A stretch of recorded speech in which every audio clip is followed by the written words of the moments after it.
This episode is brought to you by Midwest Night Watchers, found everywhere on your favorite podcast platforms.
Hi, everybody. Welcome to the Night Owl Lounge. Hello. How is everyone doing? We got people popping in now. I thought we were going to be lonely tonight, except Jim and I came in early. And it's family time. I like that. My goodness, yeah, they're really hopping in. We've got Tammy, Roger, Daryl, Monisha, M13, Derek, Gemini. I said Daryl, Midwest Night Watchers. Who's that? I don't know. Gemini. I got everyone so far. Whoop, whoop, whoop. Hope everyone's safe tonight. And if you're in any of these storms, we're praying for you. We got missed. We got a few thunderstorms on and off here and there through the night and this morning, but it actually developed after us. So yeah, what'd you say? Almost softball size hail was supposed to hit. There was supposed to be large hail, and so for us, we just got the storms at the beginning of the building, and it developed after us. So northern central Illinois was safe. I saw someone else pop in. Robin. Hi, Robin. So, but yeah, She said she was lurking for quite a while. Should have came in and say hi. You were here. So yeah, I hope everyone's safe. These storms are from like Chicago all the way down to part of Texas and now going to Tennessee and Kentucky. So we're praying for the whole area. Yeah, bad tornadoes. What was there, like 28 warnings or something all at the same time? Derek said volcano erupted in Hawaii. Yeah. I didn't hear that one. I didn't hear that either, but I heard this is going to be the summer of volcanoes. Somebody was saying that I was watching that there possibly could be 5 active volcanoes this season. Wow. They have a season, but they said this season. So I don't know if that's this summer, this fall, the whole year. I don't know. Well, so far, I think we broke the record of tornadoes, and it's just the beginning of the season. I cannot believe how many tornadoes is popping up, and that's crazy, unheard of. Was it you telling me about an earthquake on the Madrid Fault? That people were expecting, possibly. No, I just saw something about it. That it actually did happen? Up in the higher eastern states on the fault. I didn't hear if there was an earthquake yet, but they are predicting one around this time. Mainly because the Eclipse X in the early 1800s, a year later, that's when the New Madrid Fault had a huge earthquake. So this X was April 8th last year. So they were kind of wondering a year later, is there going to be another New Madrid earthquake? Because that X was right there on Little Egypt in southern Illinois. So I don't know. Maybe somebody can look up. There actually could have been a small one, but they're kind of, I don't know. They're wondering. But look at all the rain down there. That's what I was kind of thinking, like, oh my. Right. It could easily happen down there. Hey, Maureen and Jackie. Welcome in, guys. Roger. I think I got Roger earlier. Hope I didn't miss anybody. Yeah, now they're starting to show up, aren't they? Yeah. Glad everybody's here tonight. We got a couple cryptid history and I don't know if we have. Did you pull a UFO? I got a couple over here. You know, if we need, if we need to, who knows how this chat usually goes. Yeah, I mean, there's We can start talking about some things and don't have time for some of this stuff. all kinds of stuff. Yeah. There was that earthquake in 2010. I think that's the one I felt in. No, the one that we felt was before we got married. That was in, what was that, 03 then? 02, 03. We got married in 05.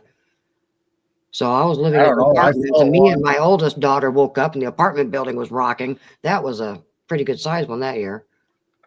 I felt one when I was still in the house in the other town. Oh, crazy, crazy, crazy.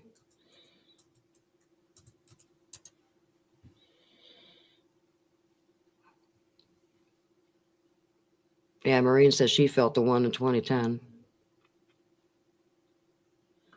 2010.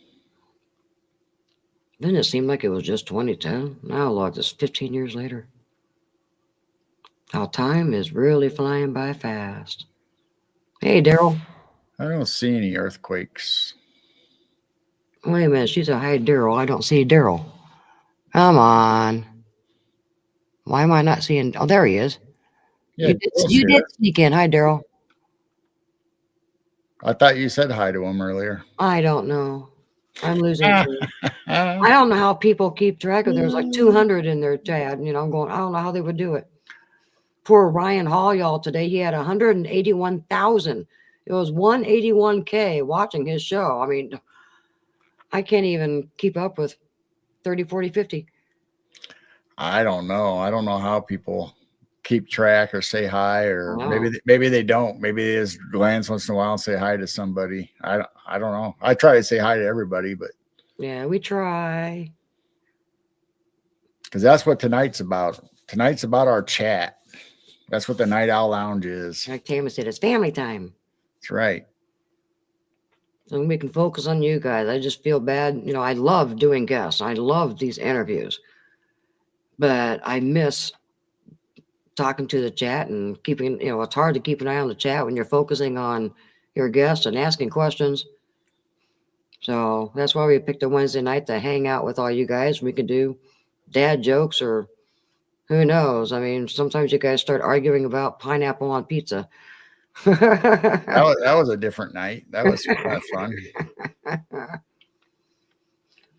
Oh my.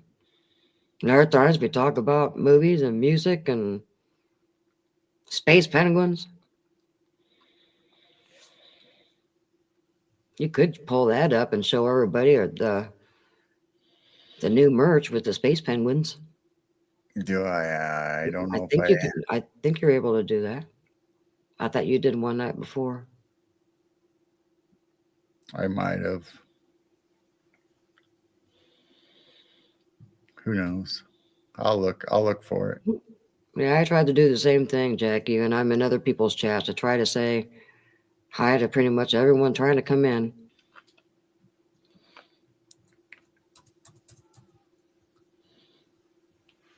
Yes, we did catch that yesterday, M13. We were in that chat. I still got to go to Rumble and watch the rest of the show because he did upload it over there. You see my hand paint? Actually, the other two are back there. There's, oops. There's my very first one. Want me to make you the big screen? No. And then that one's my 13 note. And then here's my new one. Still learning it. It's a different key and more notes. And oh my goodness, Blazer's here. Hi, Blazer. Blazer's here. Time for dad jokes. Whoop, whoop, whoop, whoop, whoop. All right. We got Chris and we got Clyde. Blazer. And Jessica. We were just talking about you, Jessica. We're just talking about the Hi, Jessica. Welcome in. So here is what we have right at the moment. So does it show the new ones? It was already at the top. You weren't probably looking when I went through there. No, I'm looking at chat. Maureen said that her hand pan is coming next week. I heard that she was getting one. So how many notes do you have and what key is it in?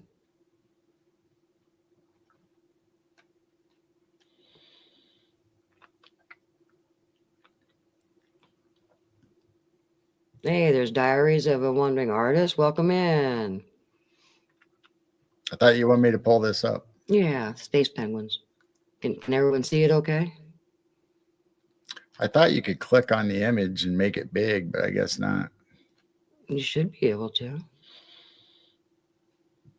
Huh. So anyway, that's our new logo with the little space penguins. Now you can see that one a little bit better.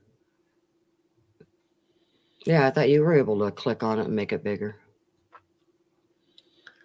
And yes, we've got movies for Friday and Saturday. He already has them downloaded, and both nights are ready to go. Only on Rumble, guys. Just remember that. And this is Jane's hand pan t-shirt for her Chiro Sounds. Yep, that's another new one that I pulled up. It was my logo's inside my brand new hand pan. This is Jane's great uncle's t-shirt with his logo and straw in the wind for our UFO reports. And Crystal J came in. Hi, Crystal. And these are my favorites. American Legends. I got Bigfoot on this one. And the other one so far is Mothman. Ooh, awesome, Maureen. I can't wait for your video. Of course, you can pick any color you want, any size. Yeah, there's all kinds of colors if they offer them. So whatever your favorite is, hopefully we got it listed.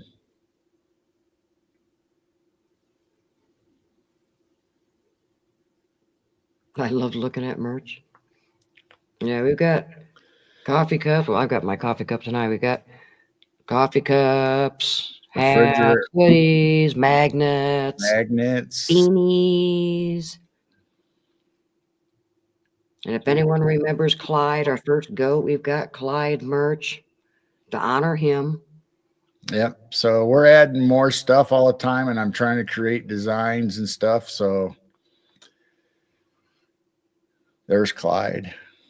I miss that boy. So you can get anything, almost anything in all of our logos, whether it's Midwest Night Watchers, Chiro Sounds, Night Owl Lounge. And all these shirts and sweatshirts are heavy duty. They're pretty, they're nice quality.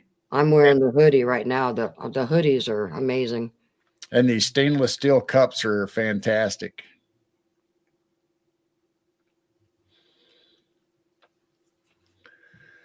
So thank you, Diaries. I'm not sure what to call you. Should we call you Artist, Diaries? Diaries of a Wandering Artist is awfully long. She says she needs a hat. Oh, yeah. Maureen says she loves the Bigfoot shirt. Yeah, we're going to add another cryptid here pretty soon. So we got Bigfoot and Mothman right now. We're trying to figure out what our next one's going to be. Might be Dogman, might be something else. I could have added the space penguins to the shirt, but we made it its own shirt because I liked it so much. How about a Blemmy? Oh, a Blemmy. Welcome in, Dan. You're still awake? Oh my goodness. It was like 2 a.m. when you were over in Dennis's chat. Don't you ever sleep? And Diary says Diaries is good. Okay. All right. We'll just everyone call you Diaries. All right. Mothman minus the beans. Ah, that's funny. Yeah, I don't know what the next one's going to be. I'm trying to pick out the obvious ones like Bigfoot and Mothman, Dogman. Then I want to go into the specialty ones that are, I don't know, it might be Skunk Ape, might be, I don't know. We'll just have to see what the next few are going to be. So we're going to have a series of American Legends, and that's what the shirt's going to look like. And Goat Man. Roger said Goat Man. Yeah, Goat Man. That'd be a good one. Yeah. Frog. We can do Frog Man, Goat Man. We can do them all. Ooh, Rooster Man. We can make up one. Chicken Man. Tyrus, I didn't know you had a Mothman shirt. There's Dwarfy. Hey, Dwarf. Dwarfy. Love the old world tours that you've been giving us. Lobster Cat. But yeah, I loved what you did the other day, Dwarfy, with all the old world buildings in LA. Lobster Cat. I don't know if I would get, I don't know if it'd be a copyright. I could probably find one. Maybe it's copyright free and put an old world map on a shirt or something. Oh. But I'm sure, I don't know. I mean, they're so old. How would anybody have rights to an old, like if it's a 1700 map, how would they have rights to it? But I don't know. I'll have to look into that. Maybe I can put an old world map on the shirt. Map shirt. That'd be interesting. Especially the ones that have monsters on it. Yeah. Maybe the sea monsters or a Blemmy or something. That'd be cool. I can make Jessica a Blemmy shirt. Oh my gosh. Yeah, I think she's got Robot Grandma merch. Yeah. Yeah. And she's got her German Shepherd keychains and all that logo for the Cryptid Huntress. And we call it Billy the Blemmy. Blemmy. You got to make an old world map. Yeah, we could make our own old world map. I could make the Illinois map and put Blemmies and things like that. Well, we already got Mothman, Dogman.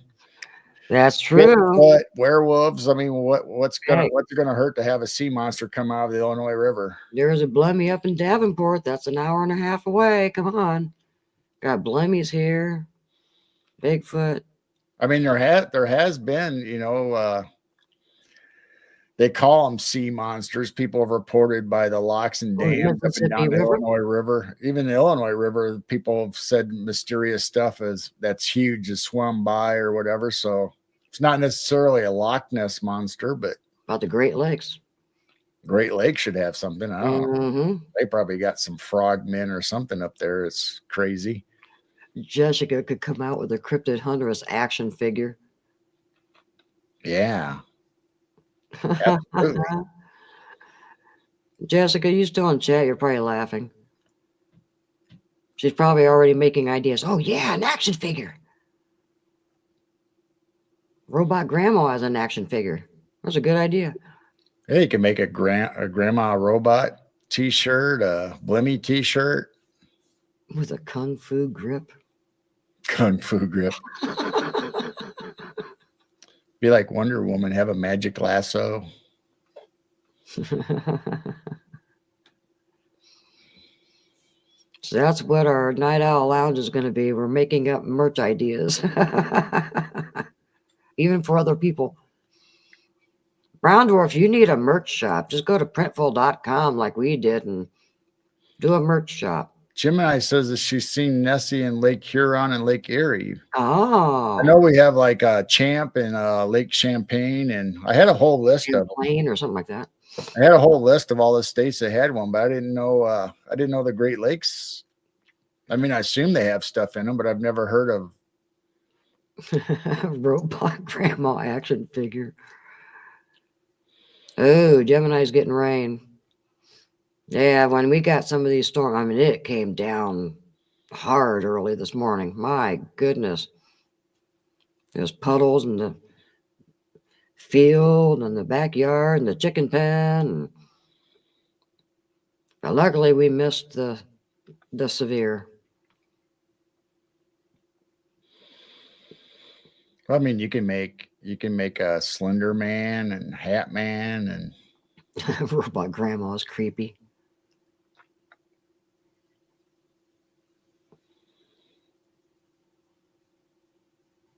Yeah, she could have a purse and all kinds of grandma stuff. She could pull out knitting needles and stick you with them.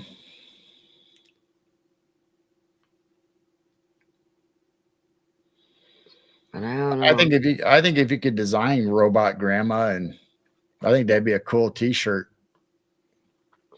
Especially with all the old movies we've been playing with all these old ladies, these old sweet ladies that are poisoning people with arsenic and everything. I know. I can't believe all these 1950 movies of these sweet little old grandmas, and they end up being the murderers. And they're still sweet about it. They're not acting mean. They actually think they have good reasons for it, and they're being all nice about it. And we've played one movie and two TV shows with the grandmas. One of them was the grandma from the Waltons, if you remember her. She was one of the grandmas. The sweet old lady. Judy.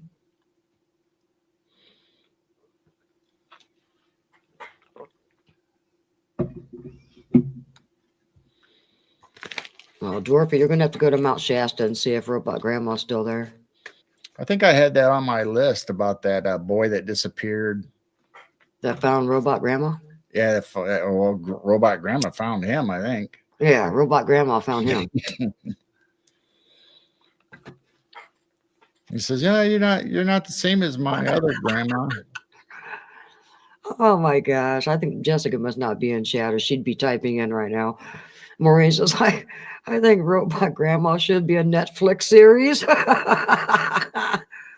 Oh my gosh. I mean, there's Twilight zones where families like the one, it might be One Step Beyond, but I think it's Twilight Zone, where the grandma is getting older and she's going to pass away, and little Billy doesn't want her to go, so the parents have a duplicate made of her after she passes and has all of her memories and everything. So that's a robot grandma, and it lives forever with Billy.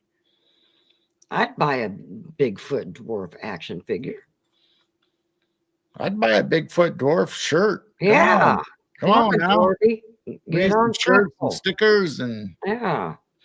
You got that shirt screen over there in the other building. Come on, let's burn that midnight oil and get us some shirts. I want that little baby Bigfoot, his old logo. That would be so cute on a shirt. I'd get it. Come on, dwarf. Get to work. Come on now. He must have left too. Or he's lurking. He's lurking in the background. Dwarfy, where'd you go? All right. Nero.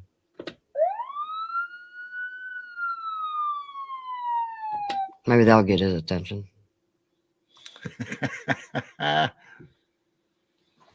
He always turns on the voice and says, "Dwarf, please come to the front of the room." Dwarf. You still need to mess with your mic thingy. I know it didn't work right, so I disconnected it. I'll have to mess with it. Maybe it'd work over here instead.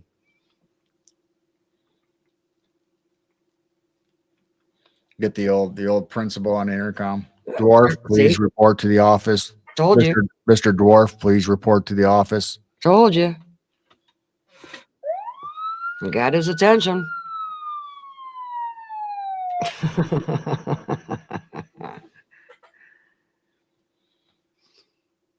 Yeah, we want a Bigfoot dwarf action figure and t-shirts.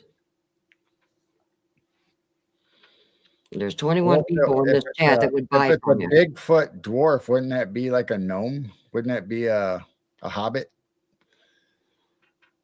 Are you calling Dwarfy a hobbit? No, but if he has big feet and he's a dwarf, isn't that a hobbit? Oh, Bigfoot. Oh, I see what you mean. Bigfoot dwarf. It's a dwarf with big feet. Oh. I don't know. I'm starting to get used to Bigfoot dwarf instead of brown dwarf. I know. I hardly ever say brown dwarf anymore. It's always Bigfoot dwarf.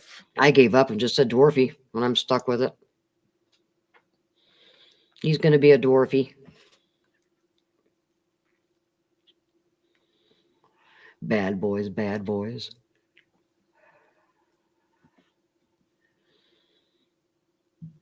He said he did live in a hobbit house for a bit. Oh, wow. What, one of those little yurks or whatever you call those things? Is that what you call them? What, in Humboldt when you were up there in the big trees? One of those little round thingies? Aren't they called a yurk? A yurt. Yurt? Yeah, and all you gotta do is put dirt and grass and stuff like that, and you got a little hobbit house. As long as he keeps the initials, he'll be BD to me. Aw. Yeah. Yeah, a lot of people do just call him BD. Yeah, he could be Blue Dwarf. 2 breakfasts if you are a hobbit.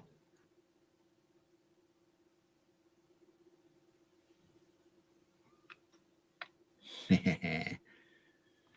could be Blue Dwarf. He could be what else? Blue dwarf? Just don't change your name. I know. I'm like you said. I'm getting used to it now. Bigfoot Dwarf.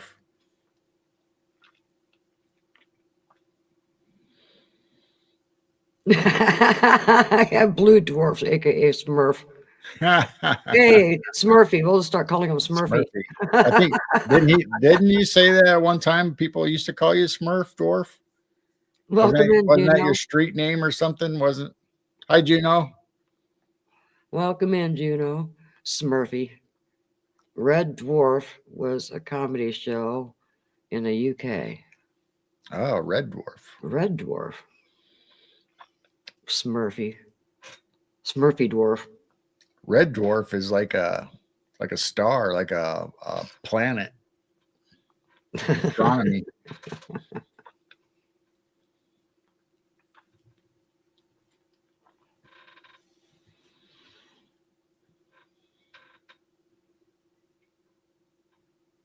Yeah, all the UK has the good comedy.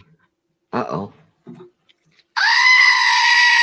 We're calling for a goat. Which one?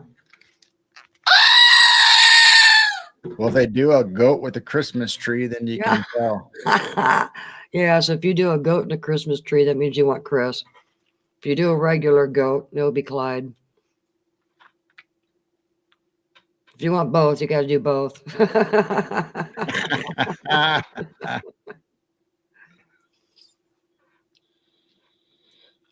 So yeah, Friday and Saturday on Rumble. I think Jane already mentioned it about the movies.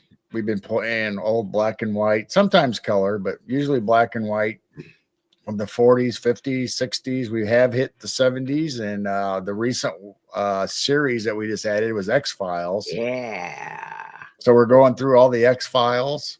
Do, do, do, do, do, Dark Shadows a couple weeks ago, so we're showing it all the way through, and we've been showing Lost in Space. We're on episode 14 and 15 on. I can't believe we're already on 14. We've watched that many Lost in Space already. Wow. Oh yeah, The Life of Brian. I like Monty Python. But I'm enjoying the X-Files. They're going to be fun. Disclosure with comedy. There's always some good stuff in their shows. And I love the theme.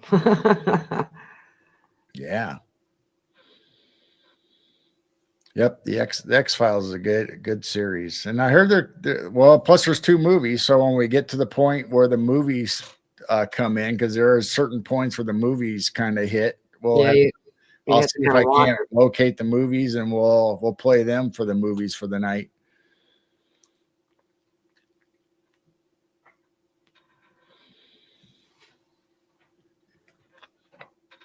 Poor Tammy. She's still talking about Smith. Yeah, he can make you frustrated, and he's actually one of my favorite characters, though. Really? I mean, how can you not? I mean, you hate him, but how can you not? How can you not like him? I guess you have a love-hate relationship for Dr. Smith.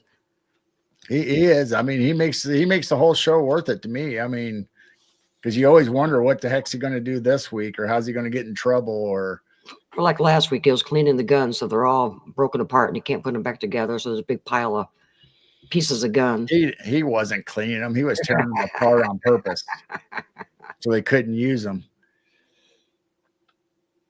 Oh my. Yep, there's 2 X-File movies, and so I'll have to see if I can locate those so I can insert them in the right time during the series to play the movies. We got them on a hard drive somewhere. Yeah, I know. Yeah. I'm sure I mean, we've Because that's when me and our youngest was going through the series, and then you had the movies kind of in there also. yeah, because I looked it up online back then, and there's a certain place where you can put the movies in and have them make sense, or supposedly where they fit.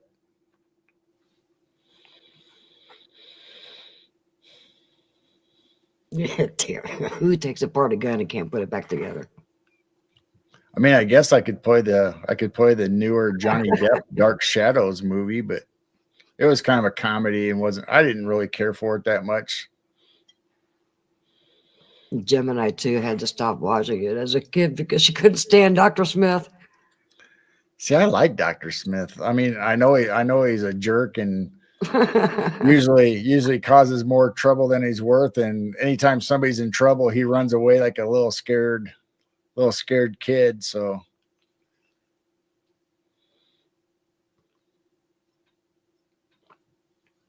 But yeah, we've been having fun over there on Rumble. They got little movable emojis over there. I wish YouTube would change their emojis and give us some better ones.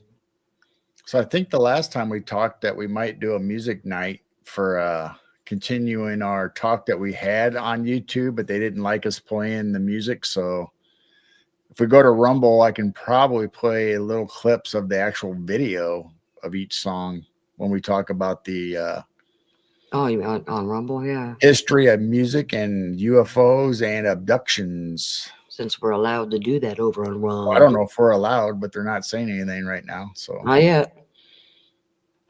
We'll just enjoy it while we got it.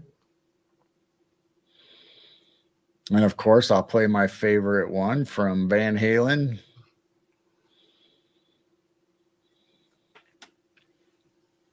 And people are probably going to go, what? What? What?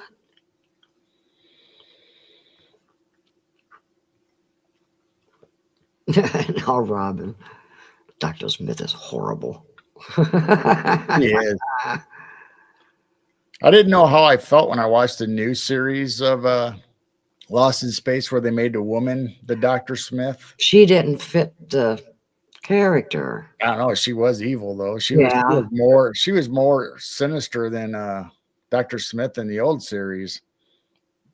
Yeah, but it just kind of seemed weird that they had a female playing Dr. Smith on the Hi, Crystal. current series. Yeah, Crystal came in earlier. Oh, I just now saw it. I'm Yep. sorry.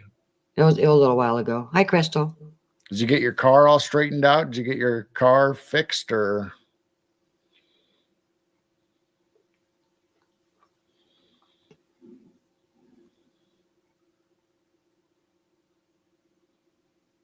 I don't hear it howling down the chimney. The wind must be better. Oh, It is. Yay. Ugh. nice. Maybe we're not going to have a bunch of wind. So far, we've been pretty lucky. We haven't really had a lot of wind damage or storm damage. A little bit. I mean, branches and stuff, but nothing big or horrible. We had our share last year. We had a tornado a mile north of town, then a tornado a mile south of town. So we had 2 tornadoes last year. We've had our share already. So hopefully this year's not bad in our area. Roger did Dr. Smith. Oh, the pain of it all. No, the belt is broke and the water pump is out. Gary and his son are going to tow my car out and fix it. Aw, good for them. They are such sweet people. Yeah, I've replaced some water pumps in my life. And they'll get it fixed for you. It's nice on the older cars because you can take the fan, you can take the fan and the water pump all out and not have to worry about the radiator or anything. But now the engine compartment's so crammed on these new cars, you actually got to take the radiator out and the fan off to get the pump out. You know why they did that? It's more Man. it's more labor time for the mechanics. They're making So, more money. so idiots like me won't tear up our cars and try to fix them ourselves. Yeah. Take it to a mechanic and then it's double time for them. More hours, more labor. Yeah, the last time we went somewhere, I think it was like $80 an hour. Now they're over $100 an hour. Just small town mechanics are getting that kind of money. Wow.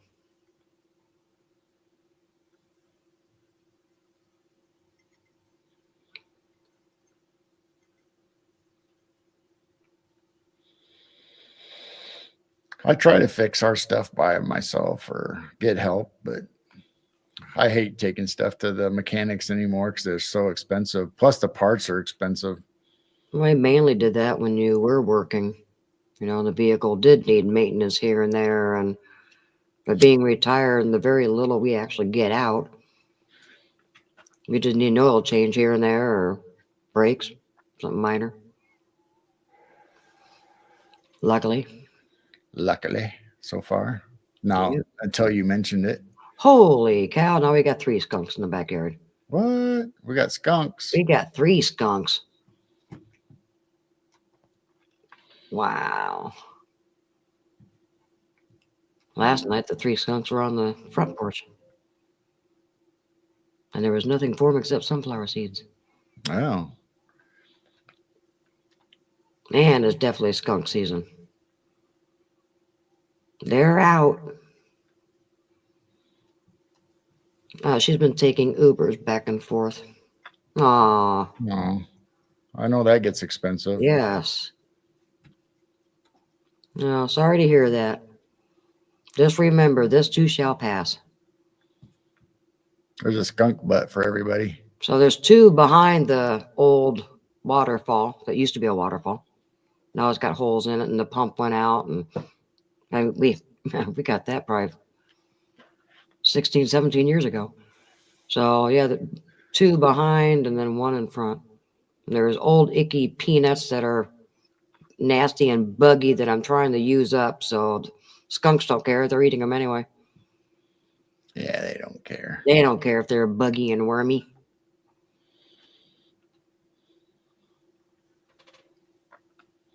The other one must still be hiding. You're there. He snuck off behind that tree. They are such a pretty animal, though. You can tell they're so soft. And this time of year, we have to really double check before we take the dog out. They want a moth or something. You can tell it's 60 degrees out. There, so that should show people, no, a bug does not turn into a rod or a Or an orb. skyfish. There you go. You guys just saw an actual moth flying around. They do not change into a skyfish or a rod. Bugs will actually be bugs and round and bright white. Hey, hi, old movie fan. What? Oh, hey, hi, old movie fan. Welcome in. We're watching skunks in our backyard right now. Where'd the other ones go? They're behind here somewhere. I saw one of them take off behind there. Somewhere. Ooh, look at that. And they do have a cute butt. That mud patch almost looks like a giant footprint. Oh. Yeah, that whole area was flooded out underwater this morning when I woke up. It looked like a lake out there. Yeah, the skunks sure have been showing up, and I actually saw a coon last night. I haven't seen a raccoon for quite a few weeks. Did you? And the fox showed up. Actually, the fox showed up one night with a baby in its mouth. And just kind of sniffed around with the baby in its mouth and then took off. So they were moving the baby. So maybe eventually we'll start having little baby foxes showing up. Yeah.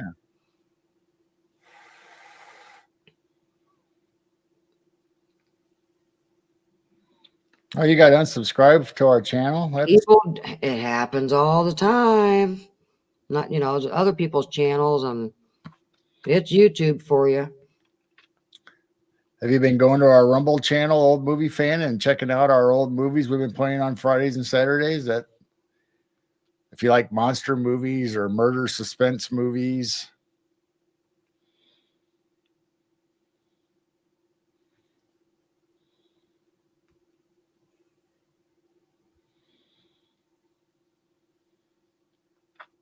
There's all three of them, I think. Yeah. They do have a cute butt, even though it's a warning zone. I just thought of a skunk joke. Never mind, it stinks. I That's funny. must have missed another one. The third skunk says, well, my end stinks too, but it doesn't talk to me. Well, it's really funny as you watch these possums and they start going up to the skunk, when they're eating together, and he starts smelling the skunk's butt. And I just think it's hilarious. And he probably is thinking, like, hey, dude, you stink. Wow, it's still raining up there, Gemini. Wow. Like I said, luckily we just got the normal storms and they build into this massive red line after our area. So I really feel for the people out east and down south. Hey, he's following on Rumble also. Oh, thank you. Yeah, Friday and Saturdays we play old movies, old black and white usually. Once in a while a color. But there'll be the monster movies and Lost in Space, Twilight Zones. We're starting to play the X-Files in order. We're playing Dark Shadows. One night was cartoons. One night was all cartoons. We had Johnny Quest and Bugs Bunny getting abducted by aliens, and we had the Herculoids and Space Ghost. And Gemini said our grass is going to be really green tomorrow. I know ours really has turned green. We're going to have to start mowing here pretty soon. She's lightning all over. Yeah, I was watching Ryan Hall, y'all, on and off today and tonight, and it just looks like a strobe light in these other states. Johnny Quest was ahead of its time. Yeah, I've always liked Johnny Quest. Of course, I liked them all. I like Space Ghost. I like the Herculoids and Like He-Man and all those old cartoons like that. And plus Bugs Bunny. I think Bandit was my favorite. I just never really thought about Marvin the Martian and Bugs Bunny. Yeah, Gemini, I like Ryan Hall also. I mean, he's better than anything on TV or even a scanner. I mean, he is just right on these alerts and tells you exactly what town and where in that town. And he has really helped a lot of people. Yeah, it's nice. It's nice that you can tune into YouTube and see specific areas and where it's bad. And I just felt for him today. He just said he just could not keep up. It was like 24, 25, 26 tornado warnings, and he just could not keep up today. And I really felt bad for him. Never ask a skunk for their opinion. Okay, 2 cents. Yeah, that's what they always say. I'll give you my 2 cents worth. You might not want the cents from the skunks. That was stinky. That was stinky. Now you want it back to being a little quiet.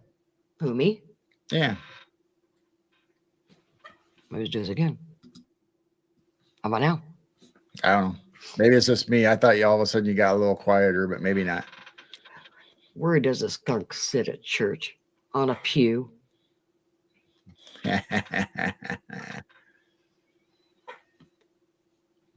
Who's Skeletor?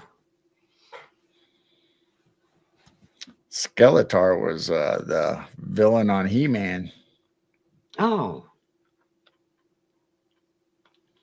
He's got a YouTube channel.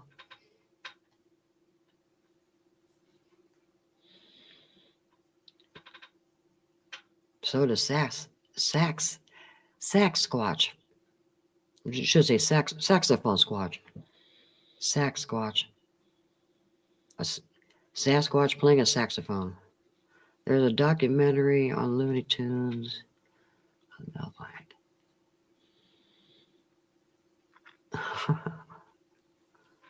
Yeah, I've watched that. I don't know if it's the same one, but I've watched documentaries on Looney Tunes and Mel Blancs, and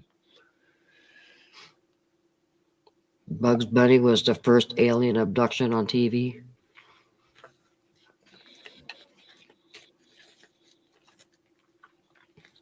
it's weird how they got people that are doing the voices now for the remakes and the new cartoons, whether it's Scooby Doo or the Cartoon Network puts out new ones. Look at the Sasquatch has a TikTok also. Yeah, He probably has a bigger following on TikTok than YouTube. Yeah, his videos are hilarious. yeah, I see them pop up every once in a while when I'm cruising YouTube or TikTok or somewhere. You'll see him come up. Then that one, there's another one. I don't know if it's the same guy or somebody different, but they got the creek or the little small river, and people float on rafts and inner tubes and stuff down there, and they got a guy in a Sasquatch suit with a hose spraying people down. I'm assuming it's not Sasquatch, or Sasquatch. Yeah, Scooby Doo's not as good as it used to be.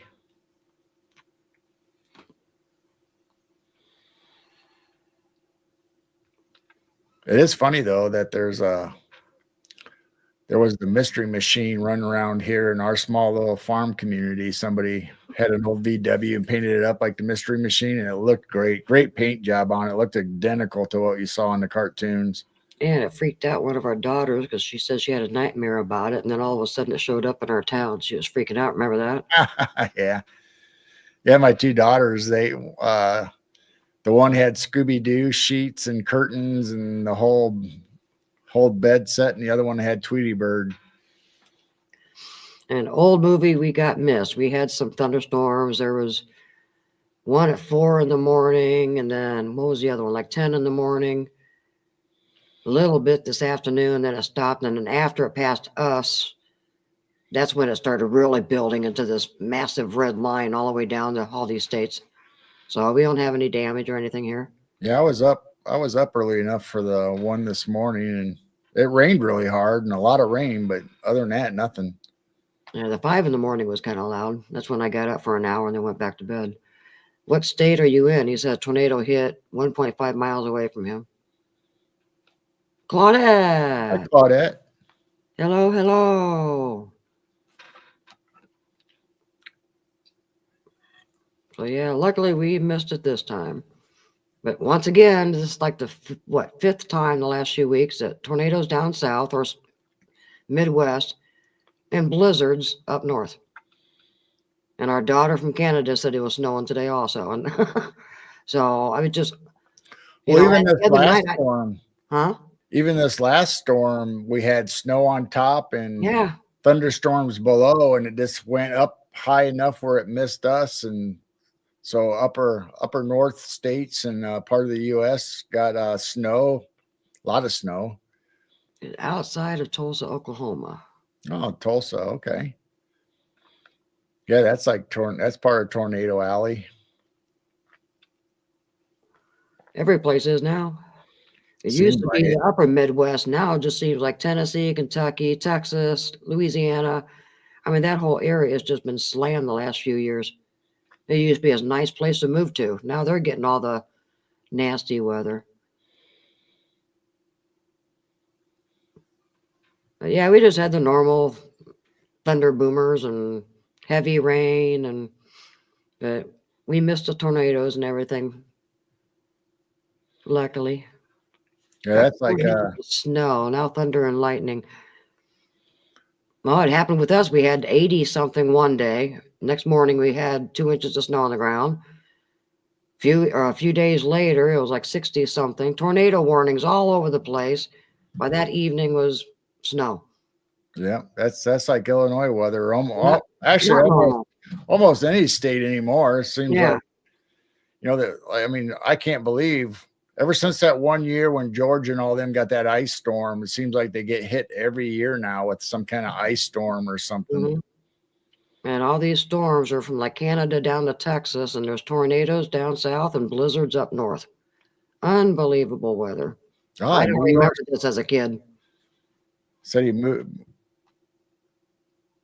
there in 2018 after retiring from the New York PD. Well, very nice. Tammy's a police officer in our chat. Yeah, we even considered Tennessee ourselves, but we decided to stay with the grandkids and just stay here. And now look, we're better off up here. There's more tornadoes down south now. And they get ice storms and everything else. No, we barely got any snow this year. That one year that we had that Hey, the fox is out there. it is. Yeah. Where at? He's the backyard. And then, oh, the skunk's hopping at him. Hello, Foxy. That Are one you year. the mom or the dad? That one year we went from almost what was it? Almost an 80-degree swing from hot to cold within 24 hours. It's unbelievable how that happens. So this might be the mom or dad. Ooh, look at that eye shine. Yeah. But then I saw a picture the other day saying that this is the time of year that you'll see a fox have something in its mouth. And a lot of people think that they've got a cat, and they try to, chase it off and stuff. And it's just their own kits or babies that they're moving from a different den. And I saw that the other night. It had this tiny little black thing. You can see it on both sides. It wasn't a cat or look at a rabbit or anything. I would have been able to tell if it was an actual animal, and it must have had a little baby fox in its mouth. Look at the skunk hiding behind the Yeah. It's like stupid fox over there taking our food, and I got to hide over here. Well, if any of you guys remember last year, that little skunk that would just be feisty and hop and chase after everybody, well, he's still around. And boy, he just hops, and I mean, he's a feisty little thing. He was the one that was going after the fox last year. Yeah, he found something. Oh boy.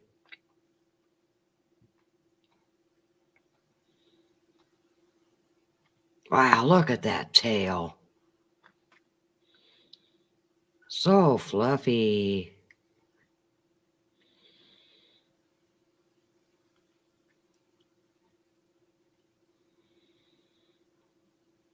Oh, he's got some markings on his snout. Look, he's got some black stripes or black spots And on now him. I'm looking at the monitor instead because it's bigger.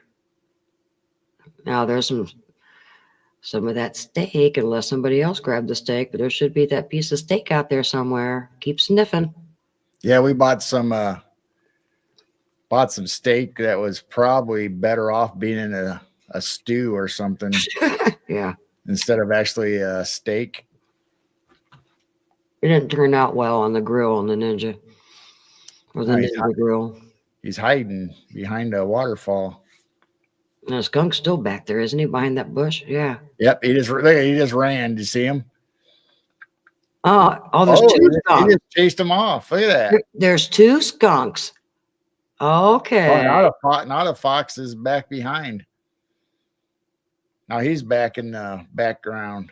Maybe this is our little feisty guy, because I remember he was a little baby skunk last year, and he just hopped and scared everybody away. And he ran fast. He ran up on him, didn't even care. Yeah, I don't see him now. You bully, you chased away a fox. Well, thanks for coming, old movie fan. You got to go. It's probably late, huh? Well, thanks for stopping in.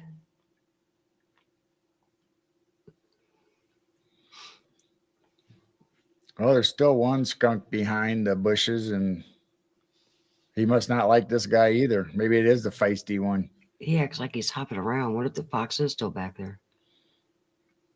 Well, he does like teasing him, too. He was tormenting that skunk last summer. Wonder where the fox went. Do you see him anywhere on any of the cameras? Yeah, I'm checking. He's not behind the barn. He's not over. Ah, there. He's by the waterfall. He's probably gonna hold on. He's over there close to the chicken pen, not the waterfall. I mean the bird bath, the rock circle. Oh. Now he's heading towards the garden now. Yeah, he's probably going to take off. Yeah, he's heading to the neighbor's backyard. He'll probably come back later when there ain't any skunks. What's he eating? He may. Oh no, that looks like your baked potato. My baked potatoes. Yeah, yeah, it looks like your baked potato skin. Like, oh yeah, this is good, man. Yummy. They're not going after the peanuts yet. And there's some old ham out there too. That kind of looks like your baked potato.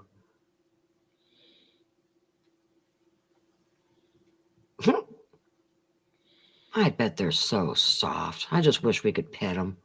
Hey, Firewater. Hey, Firewater. Hello, hello. Sure, that's a potato. No, maybe he's got the steak. I don't know. That might be the piece of steak. Because the ham pieces are real small and tiny out.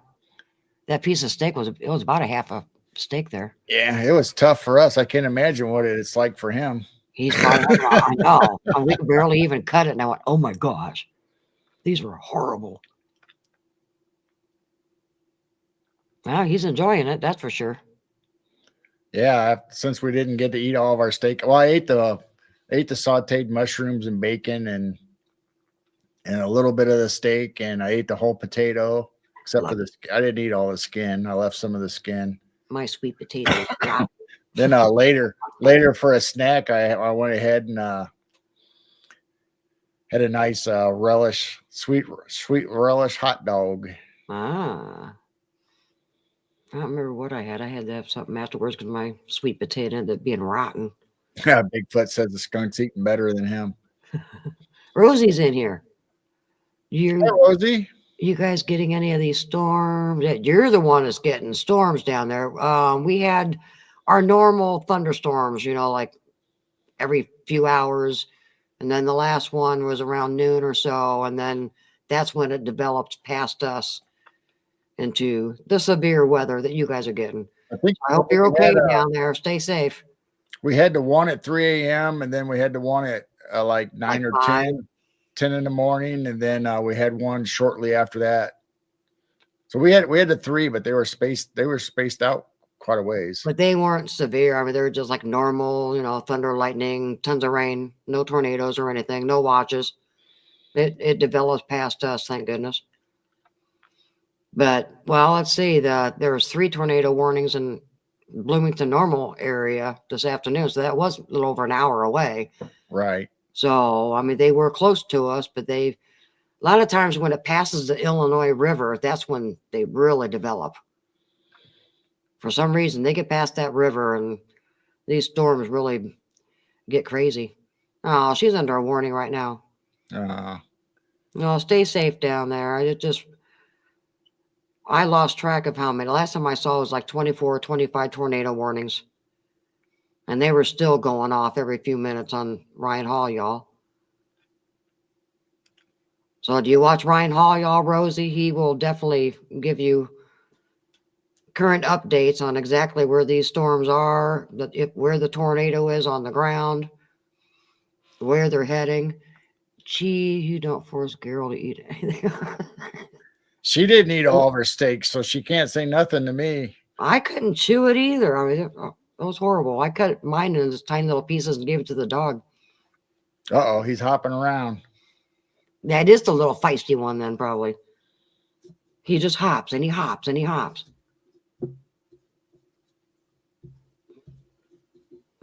He was the one that was a tiny baby, and they lost her mommy for a little bit, and he was hopping and charging me when he was a baby.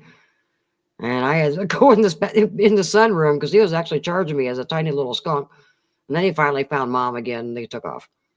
And then ever since, I see him all over the place, just being a feisty little turd. Yes, Rosie, we'll be praying for you and everyone else down there. It's horrible. Yeah, Ryan Hall, they're doing a great job on keeping people safe and giving them heads up. And one time this afternoon or tonight, it was 181,000 people that was watching him in his chat. Ooh, he's going to stick his butt at him, huh? Like, don't get close to me. The feisty one doesn't have a lot of white on his tail, does he? Like the other ones. Well, I'm trying to think he might not be the actual feisty one because he'd be going after. I mean, he don't want anybody around him. Oh, well, that might not be him then. Yeah, it may not be him. Then there's two of them that are all seem like they're always together and they look like identical twins. Just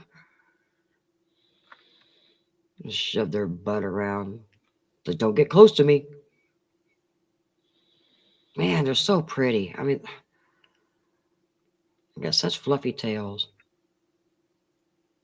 Tonight on this episode of Fart Kitties. That's about right. I haven't smelled a whole lot of skunks, so I don't think they're actually spraying and stuff. It might not be full mating season because I thought they start spraying and stinking in the area when it's during mating season. The other guy's sneaking through the bushes again. Maybe it's too early for mating season. They're just now coming out and pigging out. And fart kitties. Oh, that was too far. I went a little too far out. She said it was over 235,000 the last time she looked. Oh my gosh. Man, he is definitely a popular channel. Definitely the best out there, especially with these storms being abnormal.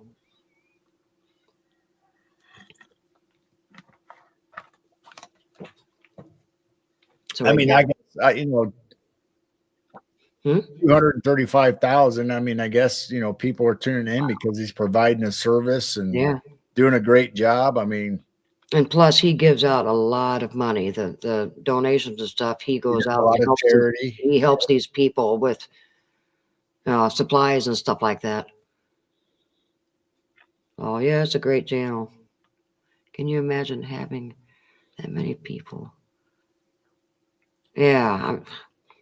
And some of the storm chasers said they were stopping so they can get to bed because this is going on tomorrow also. It's a 3-day storm, I guess. And it keeps building behind it. And so, yeah, they got to get up early tomorrow and do it all over again. I mean, it's nice that he's getting that many people and that many people are tuning in, to get information on their areas or where the storms are at or when to take cover. And so, I mean, that's fantastic. As far as us, we're just a small channel and we get flustered a little bit when we get over 40 people in our chat on some nights. Well, geez, we mod for shows too. Jessica has way over 200 in her chat, and yeah, you don't get in there at the beginning and start saying hi to people. It's almost impossible if you go in there mid-show. Thank God not all 200 and whatever type all at the same time, because that'd be crazy. Yeah, you can post their nonprofit link there, Brian Hall, y'all. Yeah, absolutely. Yeah, because they really help people out with their money.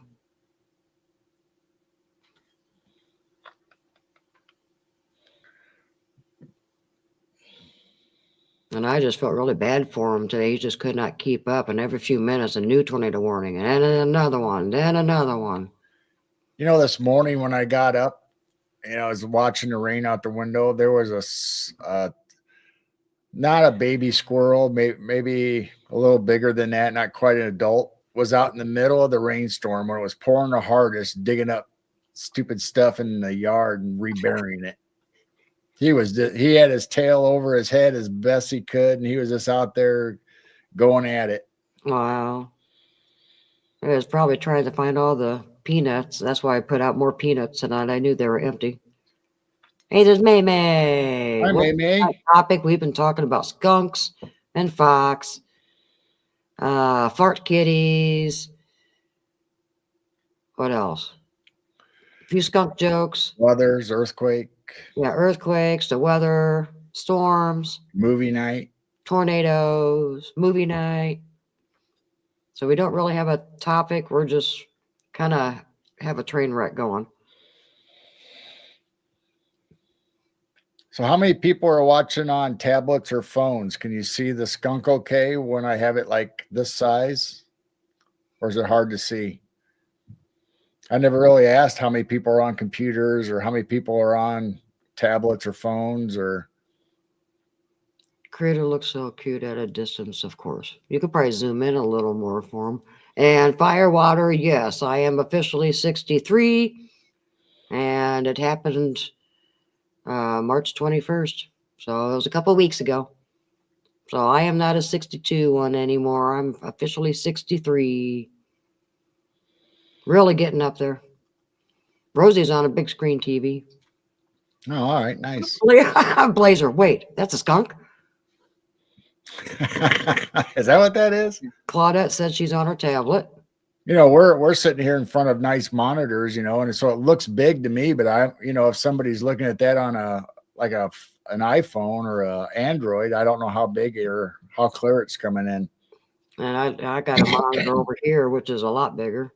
Then I've got the monitor over here that has all 8. I feel like a security guard down here.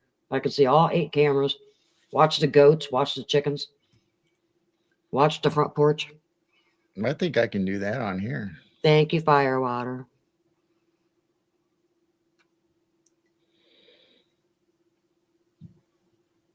There we go. See a skunk butt.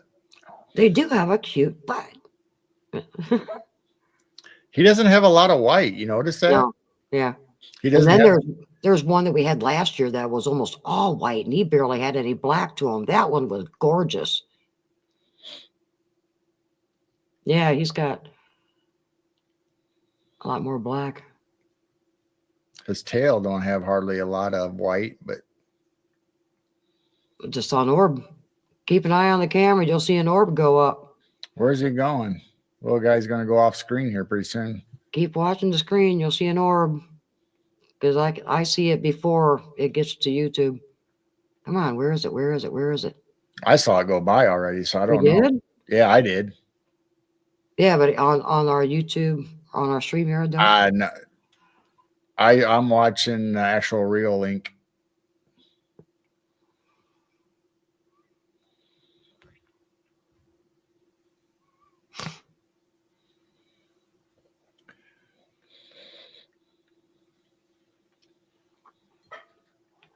Hi, Blue Cruise.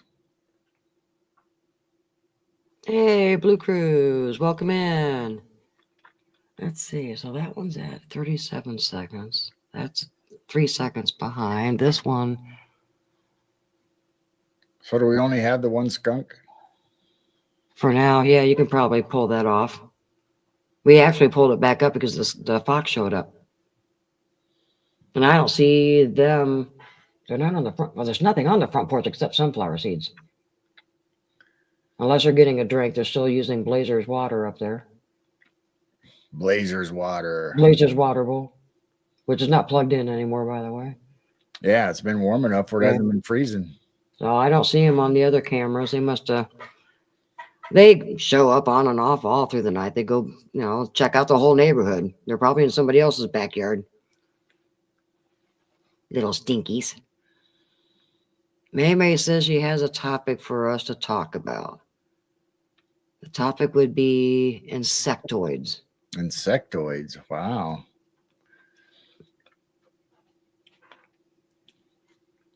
Now I know about the robotic mosquitoes and all the little stuff like that they talk about, but The only insectoids I know is the mantis beings, which to me they said is higher up than a reptilian. So I don't know much about them except people talk about seeing these mantis beings that look like a praying mantis. ooh, Robin's webcam through my laptop to 43-inch HD TV. Wow. Oh, nice. Yeah, if we get rid of this clouds and wind, and I'll turn the 24/7 back on, we'll start having some sky watching.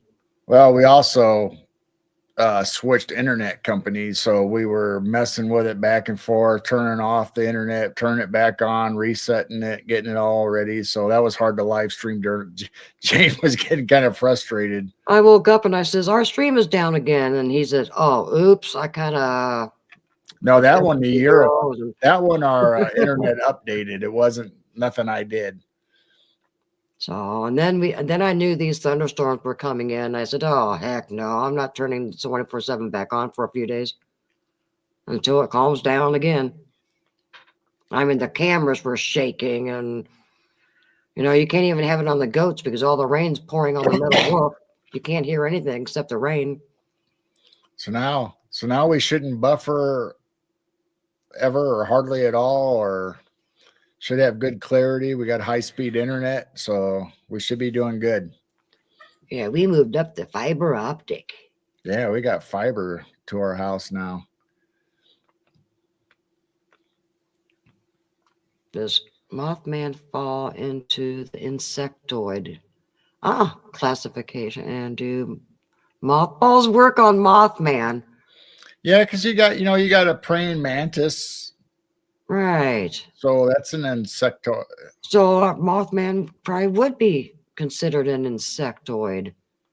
See, when you put oid on the back of it, I'm thinking like a robot, like a machine. So I'm thinking of I'm thinking about insects. Well, I'm thinking of like the mosquito drones, a little mosquito. Oh, okay, yeah. When I hear oid, I'm thinking of like droid or robot. But as far as cryptids, we have the praying mantis, we have stuff like that. So I don't know. There could be all kinds of stuff out there that we don't know about. That could be a kind of a cryptid insect kind of deal.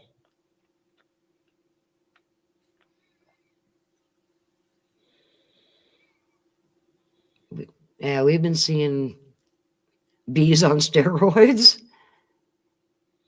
They're 2 to 3 times their normal size. Now we're seeing the little bees are starting to come out. We were seeing them around the bird feeders the other day, or a couple of weeks ago. You noticed them. Yeah. The bugs are slowly starting to come out. Domino's Pizza. Domino's Pizza Noid wasn't a robot. I like the Noid. Noid was cool for Domino's. The Noid.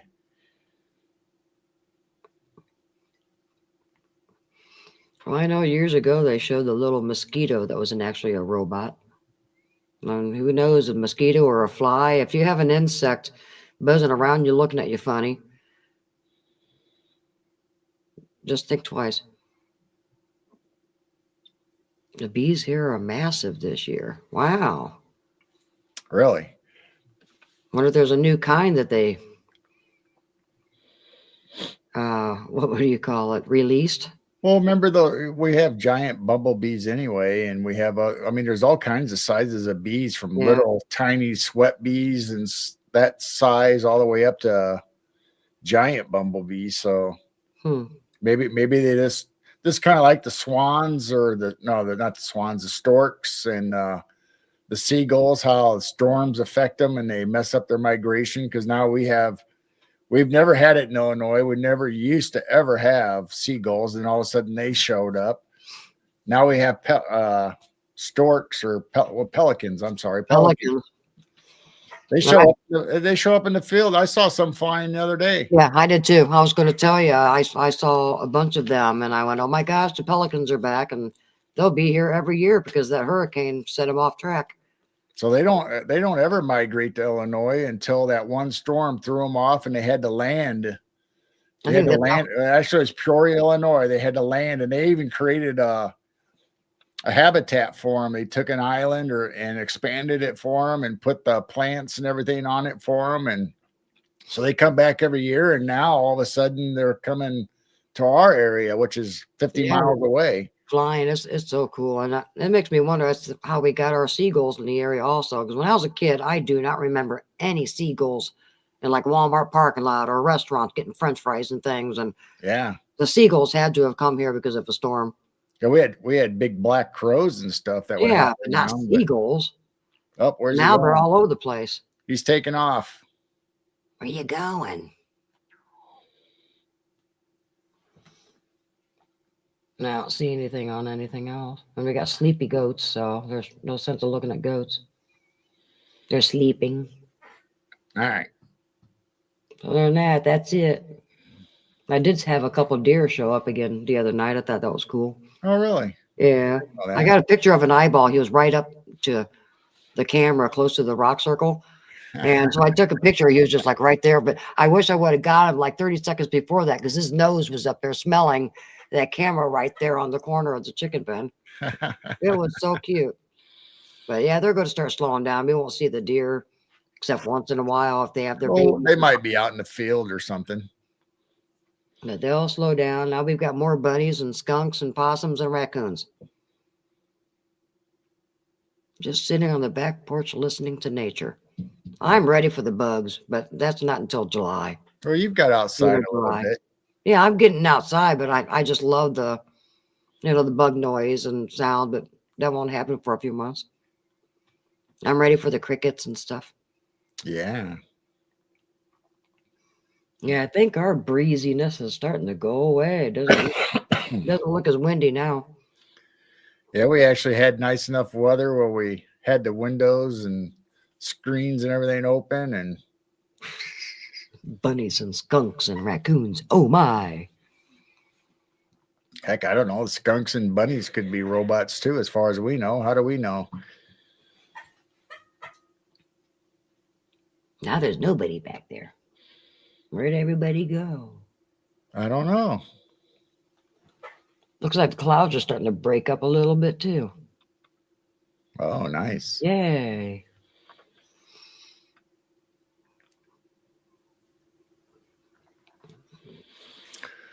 Well, let's see. I guess we can do the cryptid report. Interesting. I'm sorry, May. Hold on. There were accounts I remember hearing about, like insects from another galaxy. Oh, Oh, we were told that it was from our dark military. Also, I forgot who said that the mosquitoes were put here to save their species. Huh. I don't know about that. Oh, I know ticks were developed on Plum Island. Yeah, I always wondered, like, God, why did you make mosquitoes? Do you have any frogs nearby? Yes, we've got tree frogs over there by the train tracks. So they like, and then the other side of us, around the Methodist church, you can hear the tree frogs. Right. We had one year. It was in a pipe, and we kept hearing the. And then he stuck his head out that one time. Yeah. We got tree frogs. He was on your chimes. Oh, that's right. He was on my chimes last year. I think I sent Blazer a picture of that one. Yeah, that was different. Why was he on the chimes last year? That was so wild. But yeah, I can't wait to hear the tree frog. We should start hearing them pretty soon. Yeah. Put their species on Earth to save them. It was either Barry or I heard from someone else. You might have heard it from Barry. I don't know. I mean, the only thing I know about the mosquitoes is that there were mechanical, and they look just like little. We wouldn't notice them. They're flying unless you actually swatted one or whatever, or saw one up close, and you know it was mechanical. But I heard it was 3-letter agencies that were developing those. And didn't they reveal that like in the 1990s? The same thing when they were saying that, they had pigeons and birds with cameras and stuff. So they were saying all the pigeons that you would see in the parks, not all of them were real when they were testing out the technology. Now they're down to mosquitoes. Probably going to be gnats here pretty soon. I don't know. I think there's more going on. Just putting thoughts in our heads and controlling our moods. And I think there's been a lot of spiritual warfare stuff going on that they're capable of. I don't know if it's the 5G towers or what's going on. Frequencies. Hi, Dragonfly. Something. people are getting weird and strange and turning into zombies, and more people are turning into narcissists. What's going on with that? I don't know. I mean, Derek, that's what it's like people, even friends of yours and stuff that you've known for a while, then you realize, oh my gosh, they're a narcissist now. I mean, what's going on? Is it a curse? I don't know. People are getting mean and weird and don't have empathy for people. And what's going on? Derek says his mom's NDA finally ran out from her time in the Air Force, and she had cool stories at Holloman Air Force Base and 37 aircraft. Oh, and how monkeys flew them. Wow. That's interesting. Oh, wow.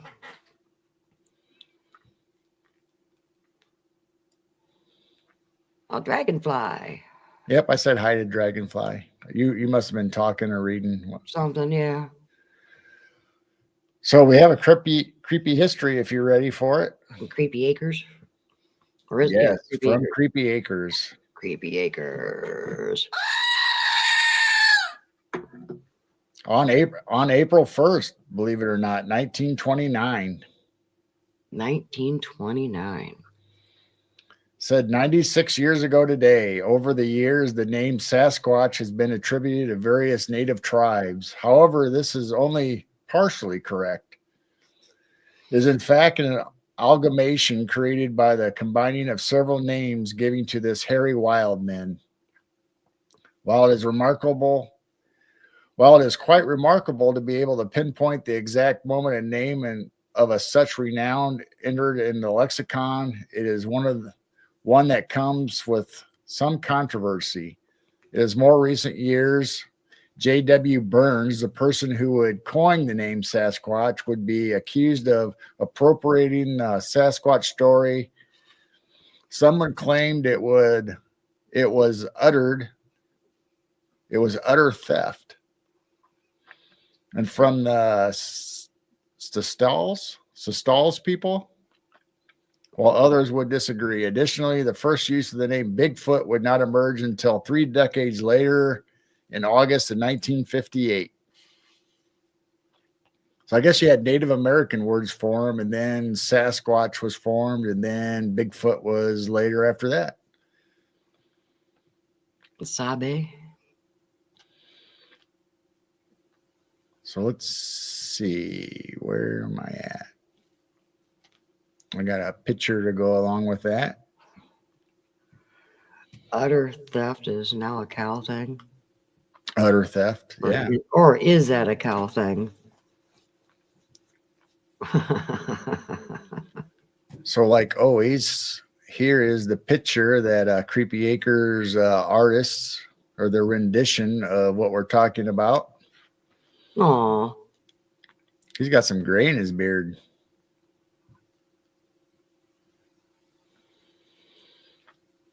He got a buzz cut. Yeah, he's got it going on, man. Maybe it was during the summer. Yeah, he's got a buzz cut and his beard's all nicely trimmed. Maybe he's got a hot date tonight. Ooh. So this says the 1st of April, 1929 in Creepy History. The Canadian news magazine Maclean's runs an article by John Walters Burns titled Introducing BC's Hairy Giants. In it, Burns, a Canadian school teacher and Indian agent assigned to the, now I'm going to mess up these words, Chehalis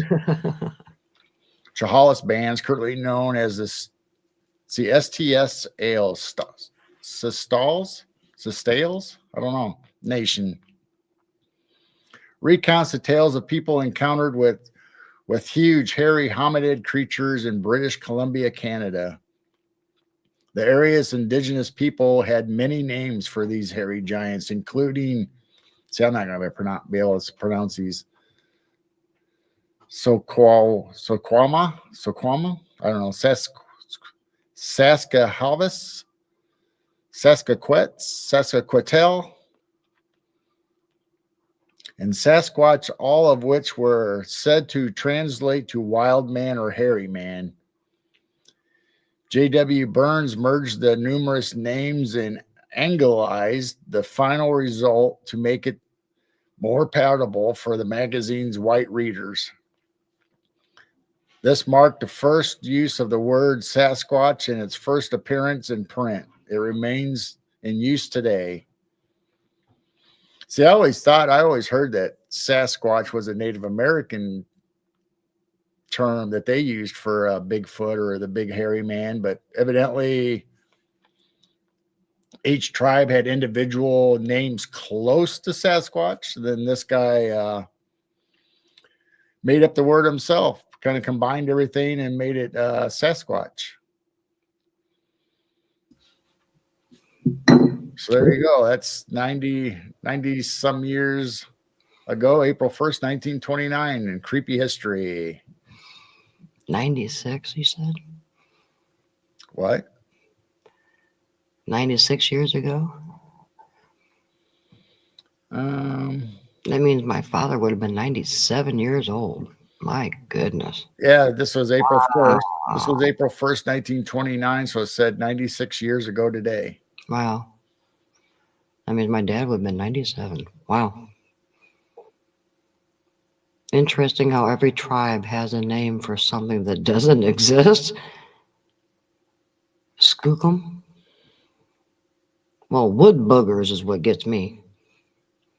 Wood boogers, yeah. Boogers. Calling them boogers. Wood boogers.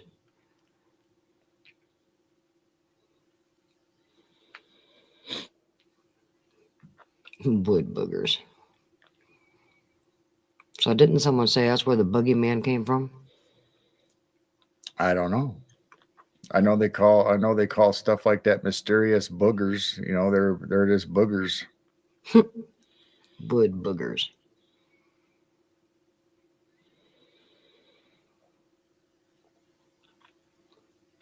Yeah, that one wasn't really creepy. That one was normal. Yeah, that was a normal one. But it is part of history though for Bigfoot. So Yeah. Why do people get so offended when you say squatch or go out squatching? People get upset. You don't say squatching. yeah, I know some people don't like that word. And I don't know why, because it's made up anyway. Still sounds like saying squash. I mean, I can't imagine saying the real Indian names. I mean, because like I said, no matter where you went, I mean, Illinois had what, 23 tribes, 23 different individual Indian tribes, or I mean, we had the Crow, we had the Iroquois, we had the Illinois, you know, the Illini, we had, I mean, there was so many. And each state was like that. They had more than one tribe in each state going all the way across the whole US and into Canada. So can you imagine trying to, when you go somewhere and talk about this wood entity, you know, the forest people, you'd have to know what the name was in that area that you were talking to people with until this guy or whoever made up Sasquatch. And then now everybody knows when you say Sasquatch or Bigfoot, you know what you're talking about. Is it mainly around like Alabama area? They call them wood boogers or boogers? Appalachian Mountains, anywhere in that. Call them boogers. Speaking of Bigfoot, Blazer, you didn't notice that Gerald's wearing your shirt. I thought you would notice right away. I wish I could show the back. I like the artwork and stuff on the back. Stand up and turn around.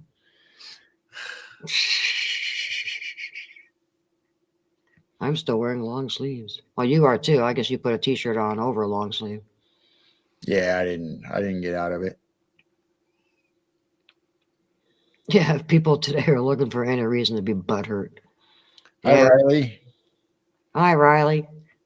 I know people. They want to speak their opinion and they want to correct people and they want to just make people feel like they're stupid and laugh at people. I don't know what's wrong with people these days. There's just no empathy, or they don't have hearts. I don't know what's going on, but things are getting strange. Everybody, it's all about me, you know. Everybody thinks it's all about them. You know, and they say, that's not true. I don't believe in that. Well, okay, you don't believe in it, but other people do. Just because you believe in it, you expect the whole world to believe the same way. You know, we all have our own opinions. You know, it used to be Used to be everybody went by the law. That was, the law was what determined, what right or wrong, and there was always empathy, between the police and this, the people. So you made a judgment call whether to enforce, if it's a minor infraction or whatever, you might not deal with it or just kind of warn them and let them go. But now the citizens, for some reason, instead of an actual crime being committed against them, somehow they correlate that with their feelings being hurt. And that's where it's got out of control, because everybody thinks it's about me and my feelings, and you hurt me, so I can be mean or bad to you. And look how many times the cops get called on neighbors or people walking somewhere or filming or whatever, and it's like they act like it's the end of the world. Mm-hmm. And it's all about their feelings being hurt, or all about them. Ooh, that was a nice orb. Wow. Yeah, right. Everything, believe nothing, and are you really supposed to say trust your ex, or is that a typo? Jane, I think you should invest in a soundboard. A soundboard? You mean this thing? We got a stream deck. Is that a soundboard? Kind of. Is that what you're talking about? And I got this one too. Aww. Want to hear another explosion?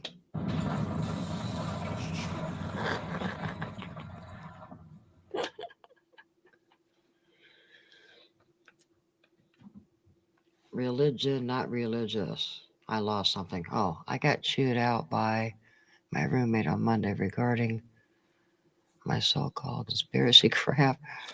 We're watching television. She said that is interference with her religion.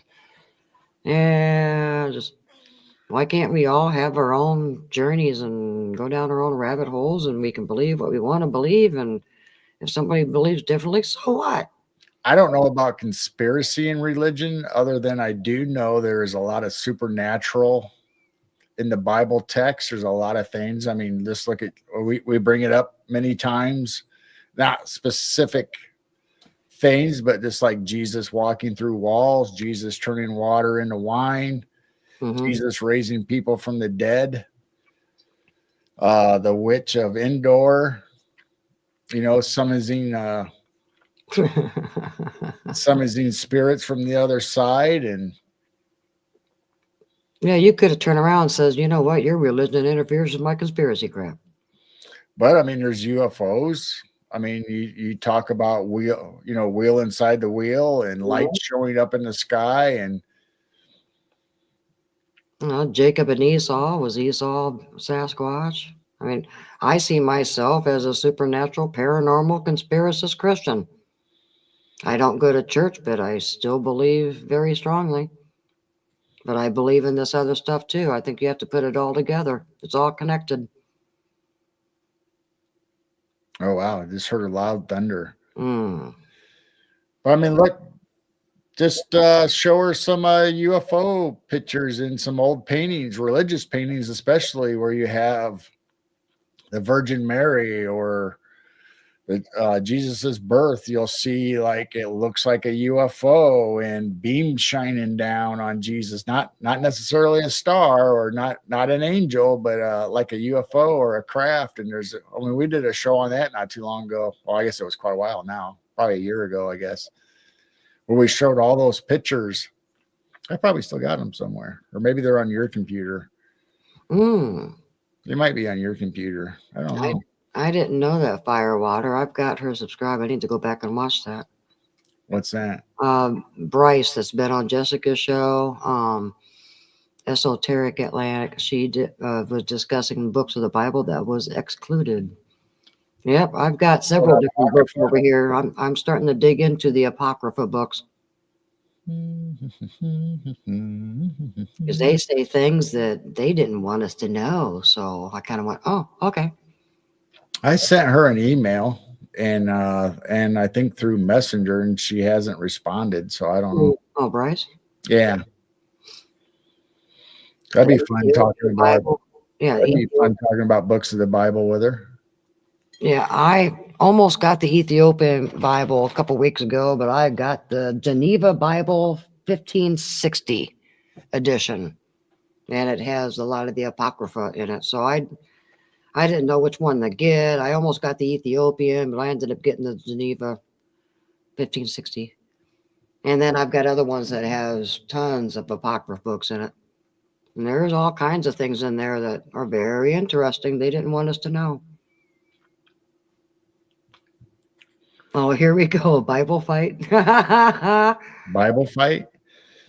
No, those kind of Bible fights is in the community, Christian community on YouTube. And you start mentioning other versions, and then you get somebody who goes, King James only. And then the war's on.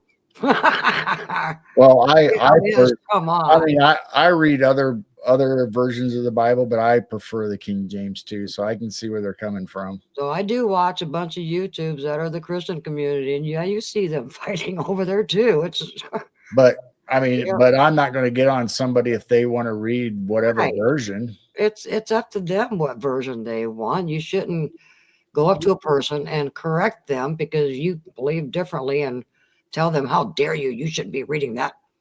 You know, that's where the old saying comes. Keep your opinion to yourself. Let people do what they want to do. I mean, I might mention if somebody is talking about the NIV, and I might bring up maybe some passages that maybe might have been left out or omitted, or changes they made to words compared to the King James, or even maybe the Catholic Bible, that some things aren't in it that are in the King James. But other than that, I mean, you be you and I'll be me, I guess. Yeah, I just don't understand what changed, because when we were younger, I mean, okay, you tell somebody I went to the Baptist church. Okay, well, I go to the Methodist church, or I go to this church or that church. These days that they find out, they go, oh, you go to that church? Oh, you're that religion? And it's just like, it didn't matter when we were younger. We have some Bibles from then, Robin. I still need to get. I was going to take some scans of some of the artwork and the illustrated. We have 2 illustrated Bibles, I believe. I saw Clay come in. Yeah. Yeah. Well, what about the Book of Enoch? Yeah, I love the Book of Enoch.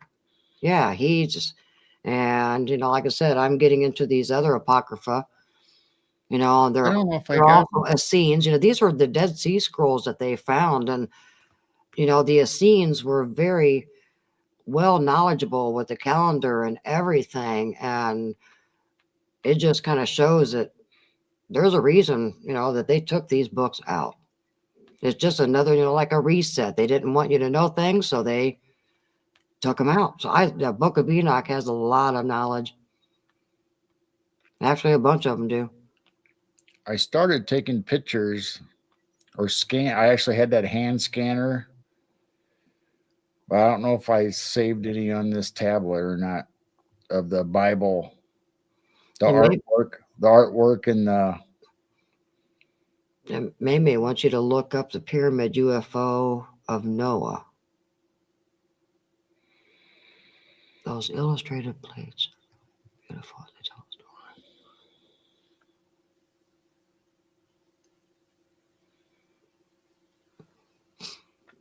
All right, Rob.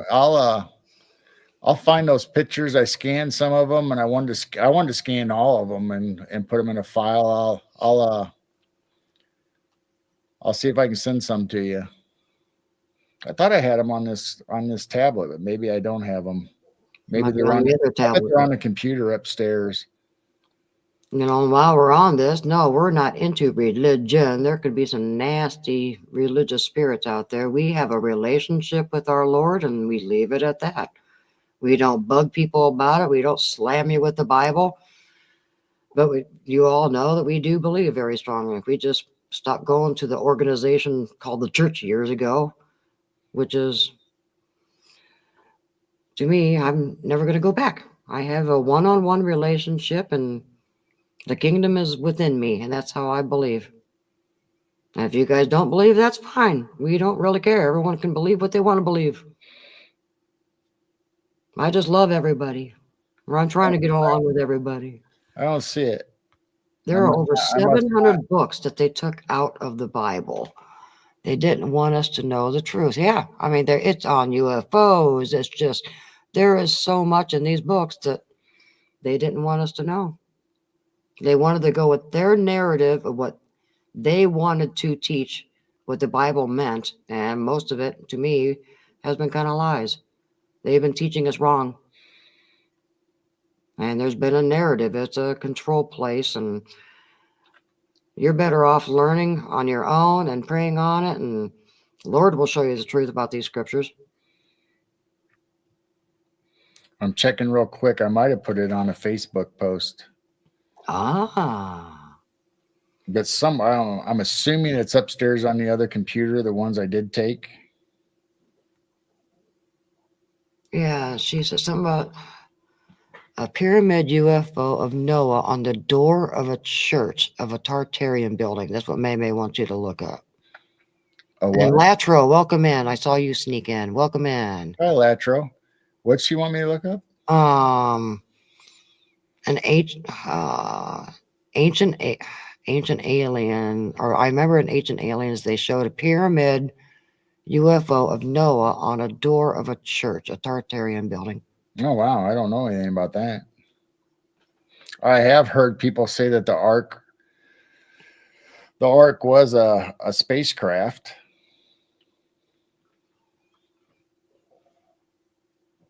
I guess that was from the 1500s. Now I'm lost. Where did I? Oh, even Satanists got it. Yes, they have their own Bible also. Catholics have their own Bible.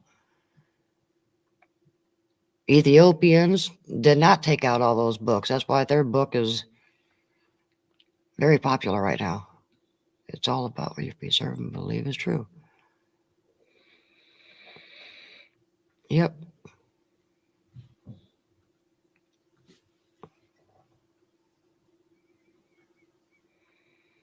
The royal family owns their copyright of the Bible. I believe that too.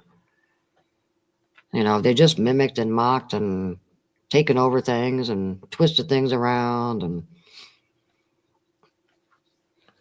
Well, that's why I kind of felt called to get this, this 1560 Bible, just an old one, just to see how it's. I mean, obviously, you had that's why it's the King James version, because the King of England.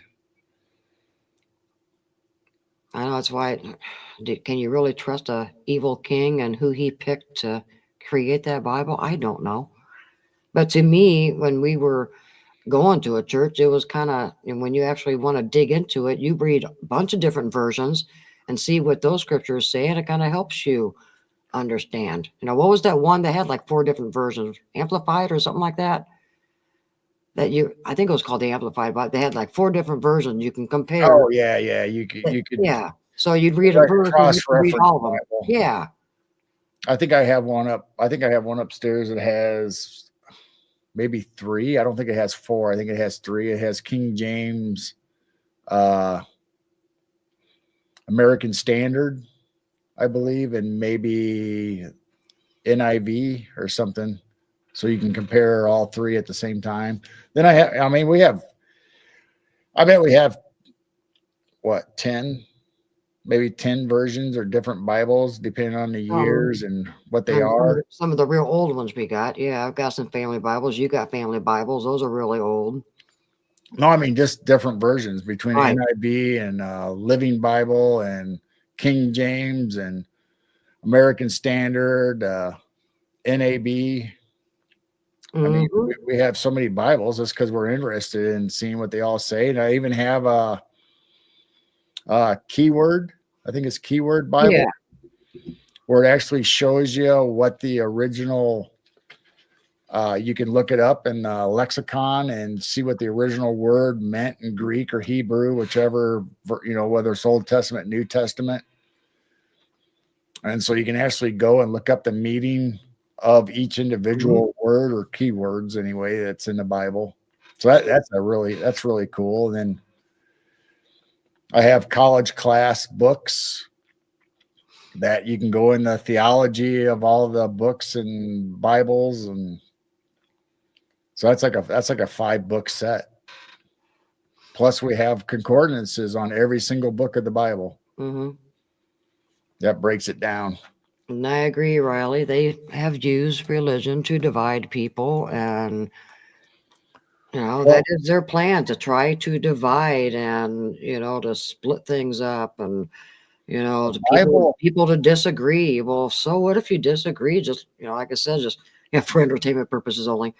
The Bible should be to teach us about Jesus and God and a personal relationship, but once man and organizations got a hold of it, it be just like Leviticus, it became law. You need to do this, or you're not saved, or you're not righteous, or you're not this. It's like, no. I mean, even in the Bible, it says, no man is perfect. Everybody sins. So that would include the preachers. That would include the bishops. That would include the Pope. That would include anybody. I mean, other than Jesus or God, I'm not giving the benefit to anybody about being perfect.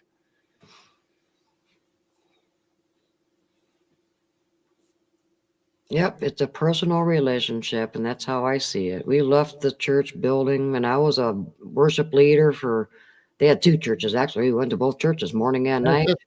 And we left, and I says, Lord, you show me the truth. And all these, my singing bowls, the crystals, I mean, all this stuff kind of opened up, like God was saying, I created this. Satan didn't create this. And so, I mean, I have my own relationship with him, and I'm not going to bash people if they don't believe. They do believe that, that's up to them. It's just like conspiracy theories or alien, paranormal, cryptid. Everybody's at different levels. Right. And the same thing goes with your personal relationship. I mean, me and Jane still smoke cigars. And I did, even while I went to church, and they kind of overlooked it. But other times they would tell people they shouldn't smoke. They never said nothing to me about it ever. But they kind of frowned upon it with other people, and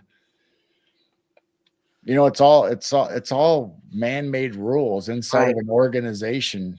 And I don't think what I was saying is everybody's at different levels, even with your walk with the Lord or whatever. You might not, like I said, some people smoke, some people drink. Some people still cuss. Other people, I mean, they might do little things here and there that other people look on and say, oh, that's not right. But then, okay, what are you doing in your life that somebody else might see as not being right? I mean, so you can't really judge anybody or put that on somebody. Well, like some people in here probably have heard my saying, life is like a buffet line. Eat off your own plate. Stop looking what other people are believing and seeing, what they're doing and, this and that. Would you really want to be in a restaurant and have somebody come up and stare at you and give you dirty looks and chew you out because of the food that you chose at the buffet? Just, eat off your own plate and just ignore other people and just focus on your own life and journey. But I don't think people can do that these days. It's just so sad.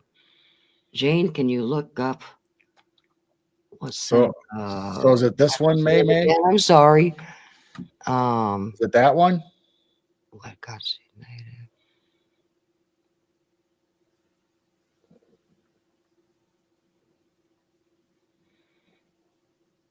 Let's try to find it. About the medieval period?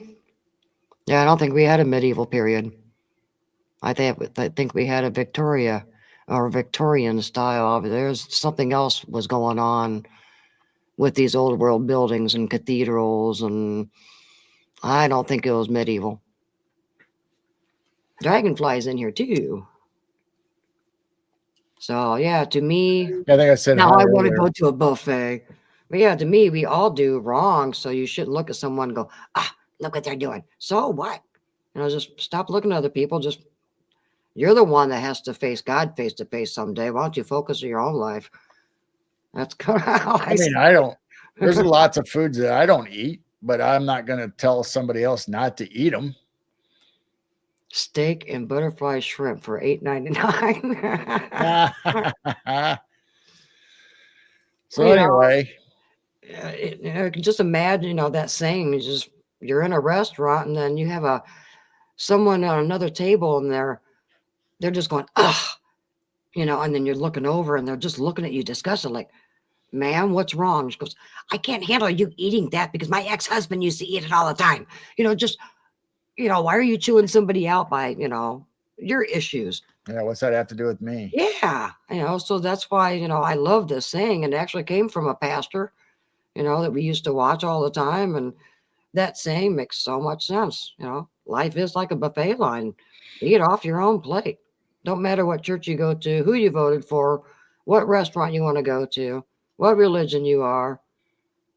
It don't matter. I don't know of the Smith's Bible Dictionary. Miss Bible Dictionary. I don't think I've heard of that one.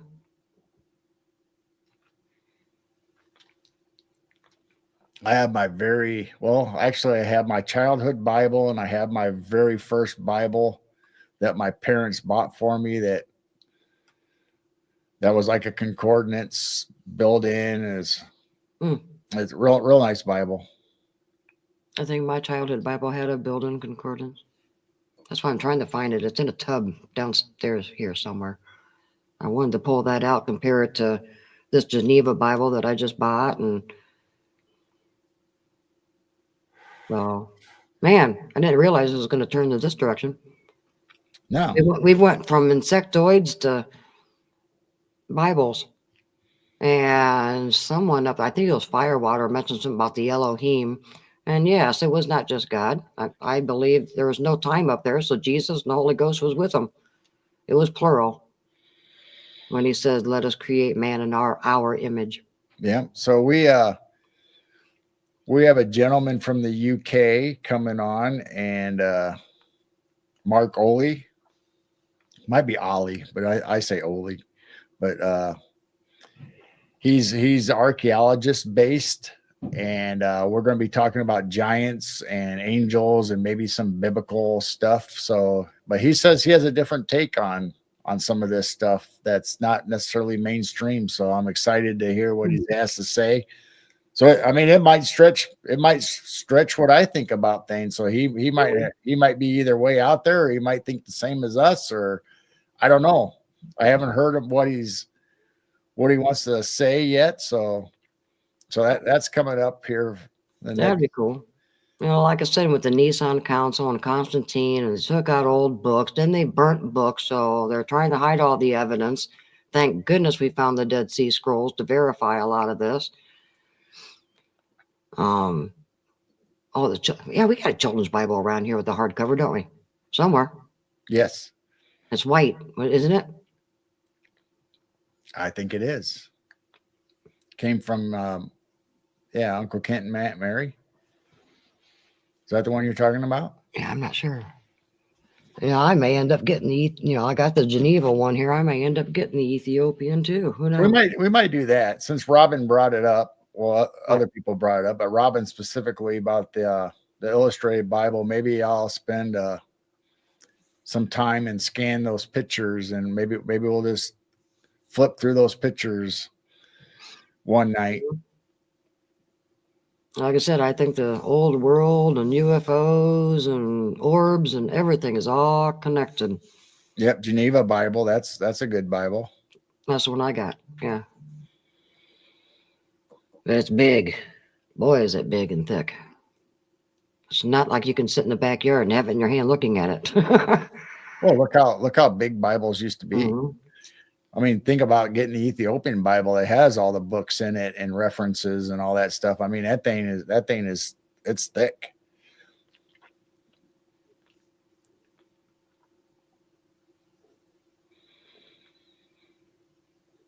Mm-hmm. And one a toaster. He's making a joke. I know. But I was going to say something else, and I had lost my train of thought. Oh no. Oh no. The train left the station without you? Yeah. I can't believe it's almost midnight already. We've been on for 2 hours. My goodness. Wow. Time's flying by. Must have been having some good talks tonight. Must have. Is the Bible in Aramaic? The Geneva Bible is Old English, so the S's look like F's, and you gotta learn the difference. What's the word I'm thinking of?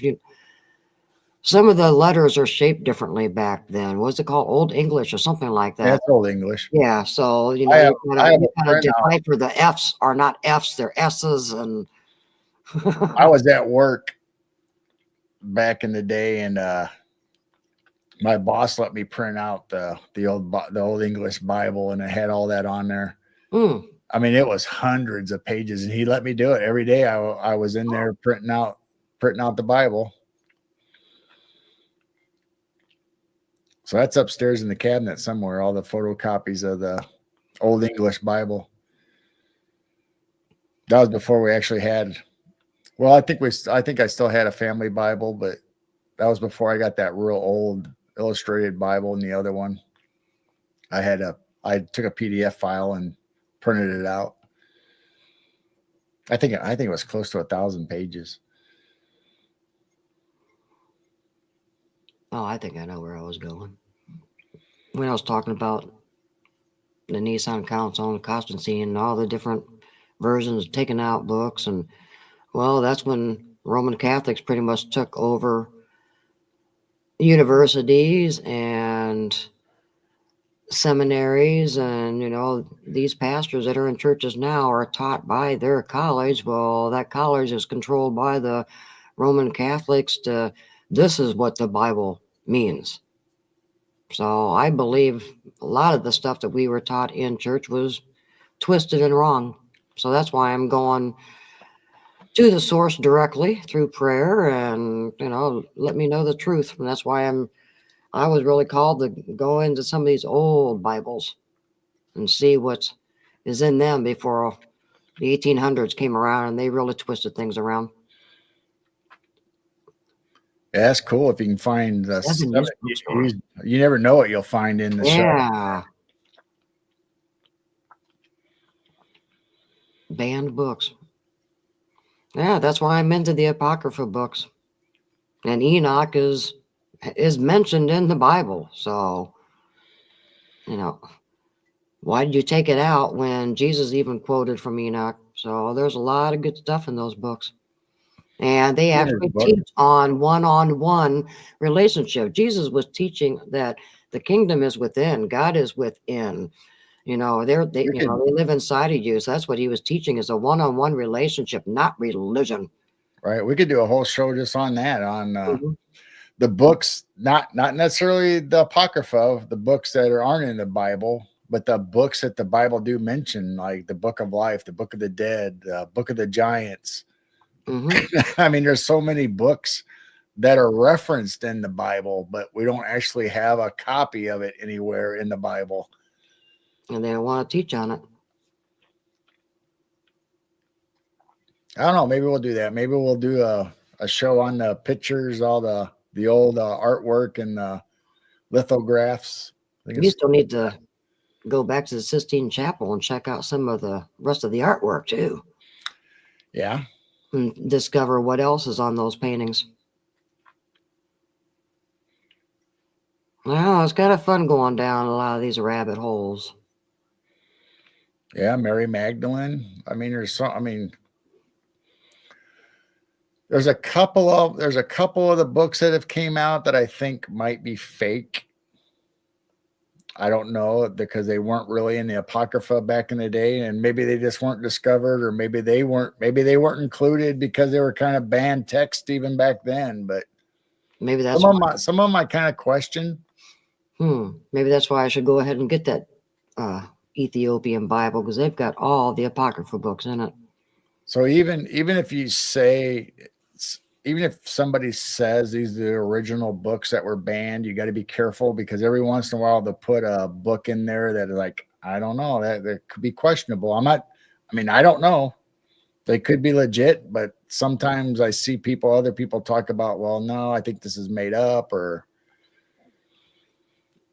so some of the people that accept the Apocrypha books, then all of a sudden these new ones come out, like the Book of Judas. There's people on both sides saying, this is legit. Other people that study the Apocrypha and it's pretty well versed in the Bible books and the canon and that whole process. And then all of a sudden they're saying, how do we validate this book? It's not talked about in any of the texts. It's not brought up. So how do we know Judas actually wrote a book? And you got to watch the dates too. And they say it was written in year such and such. It was written in year such and such. They're starting to find out a lot of those were not true. That they were changing the dates and the stuff for their narrative, in other words. So there is. Well, I don't know. You gotta be careful, especially new print books that say this is the original text of Judas or right. Mary or whoever. I'm just talking about them throwing off our timeline, saying that these books were written in 500 when it could have been year 90, just to kind of throw things around. Right. Because if they took out books and stuff like that, yeah, they had a narrative and they were following along with it. And they don't even go by the real birth of Jesus. They messed with that just to have it line up with Christmas.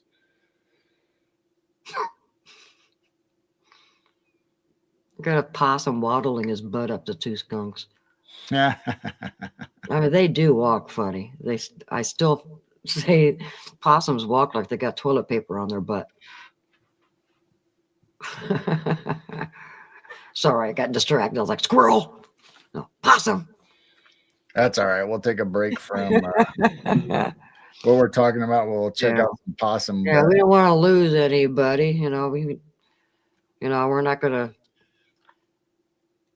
We like talking about the Bible. But we don't like to preach or. Right, we don't want to preach and we like to talk about facts or stuff like that, and we don't want people to leave chat or anything like, oh, they're getting religious on us.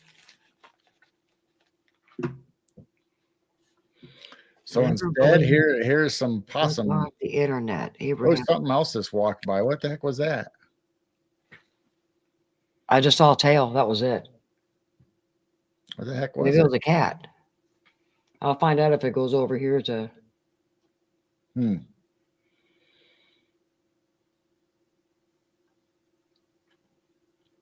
I don't see it over there in the rock garden yet. Something went by with a tail, and it had to have been a cat.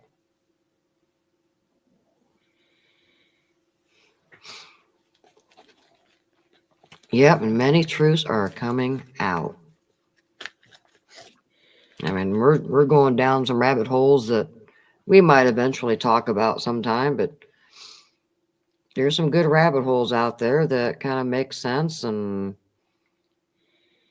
you put things together and you realize, wow, that's the truth. They've been lying to us about this too. Ethiopian ET food. When you coming out to LA? Ethiopian food.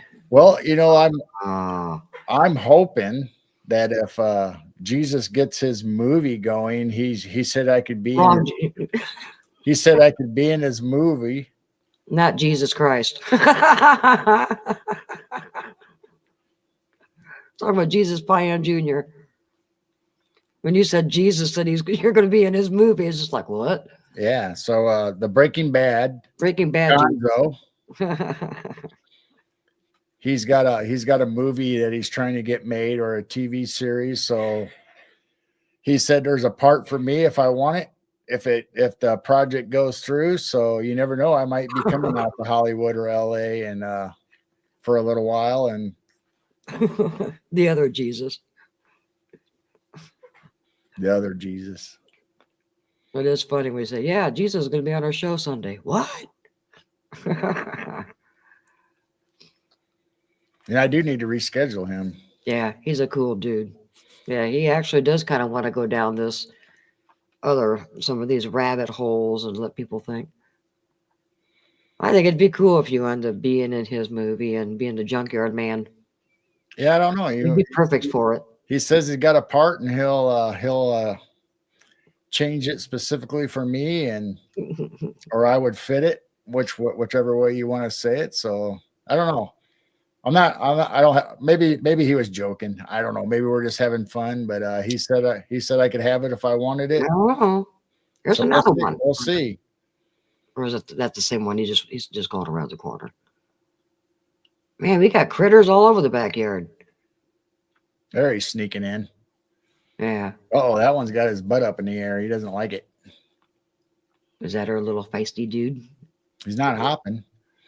Yeah, he's not. He's got his tail. Yeah, 'cause the other one actually hops on all fours and he just hops Oh, on look at all. that.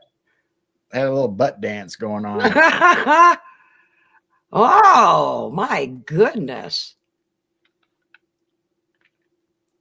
Now let's just see if this possum goes up and starts smelling his butt. I see it do it all the time. It's just so funny. Like, dude, your butt stinks. Yeah, if he really offers me the part, I won't turn it down. I'll head out to LA and Hollywood, and I'd have to stay here and take care of animals, which is fine. Eventually, we won't have as many animals, and maybe we can travel when we get a little older. so I've never been out to California, so that'll be a new experience for me, and let alone on a movie set or however it works out. Heck, I'll show up even if Gonzo or Jesus just has a camcorder and say, "Hey, let's record it." See what Dave said? Garrow in LA would be a show in itself. So I asked him, if it's during the spring, I usually shave this off and I trim it up or get it down to like a stubble. So if he wants me to keep the long hair and you're gonna have to keep it. I get it if he real wants long. me to look like the junkyard, how I look now, he's gonna have to tell me ahead of time before I Yeah, trim it up. we're gonna have to start putting a ponytail on you.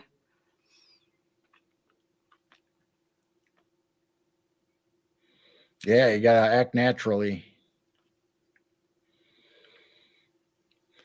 Want my picture on the Rolling Stone. Ooh, saw that orb. So Oh, anyway, that was don't hold nice. your breath. But if it does happen and he does get the green light on his thing, and we'll see what happens. And another orb. I do see like the orbs show up on some of these animals. You know, it's like they're checking out the animals. Those were not bugs. Those were orbs that floated up, Piercing the beard. piercing the beard.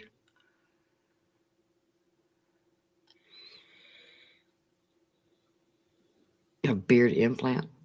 Well, they got fake beards. They can give me a beard or give me a wig, or give me whatever. I can be Joe Dirt. Joe Dirt. G Dirt. G Dirt. But I think I still have my uncle's, or maybe it was my dad's. I think it's my dad's. It's a pair of old mechanic overalls that would really fit the part. They're kind of dirty and greasy and old, and has his name on it. What is going on up there? I don't know. Maybe they came into the house.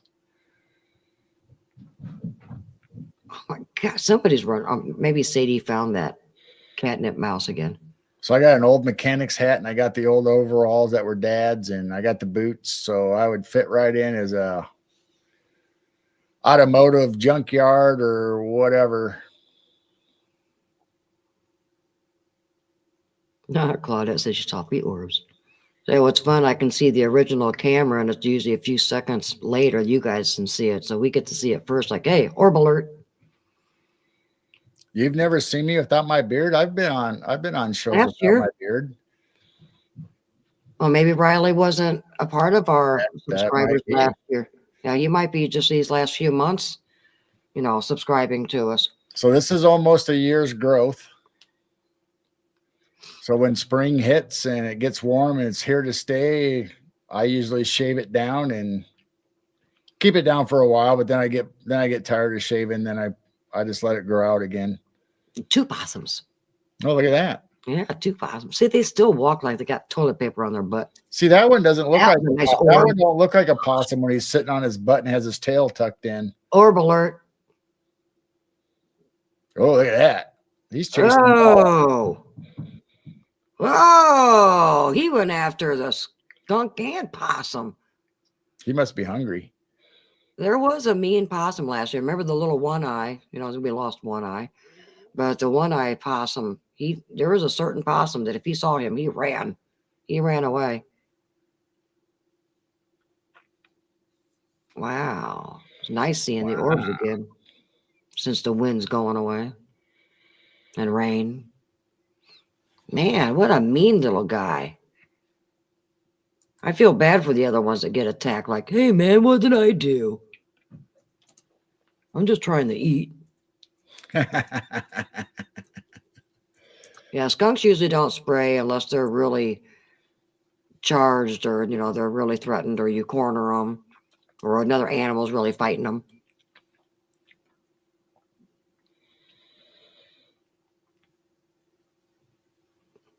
They do walk funny.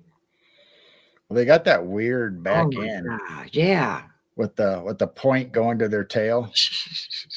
Uh-oh, he's going to get hit again. He's getting closer. That guy's going to come after him. Ooh, Blazer's got 11-11. Ooh, 12-11. Possum clubs? Yeah, we had a possum that had a bad eye. But he's the one that we found dead and had to throw him out in the field last winter.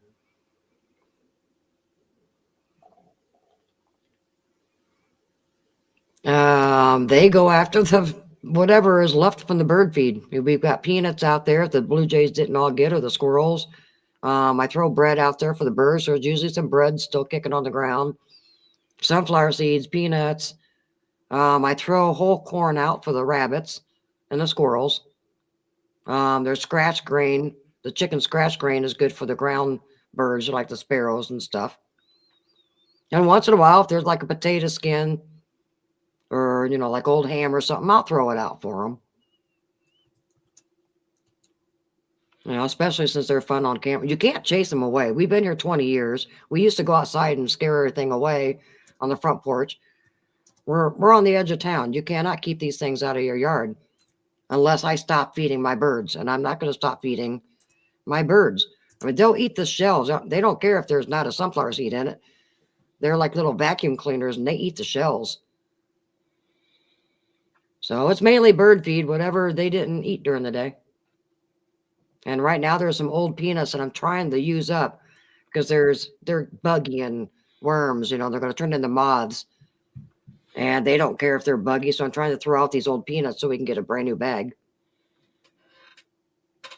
So there you go. Robin had 10-11. Dragonfly has 1-11. Blazer had 11-11. We had 12-11.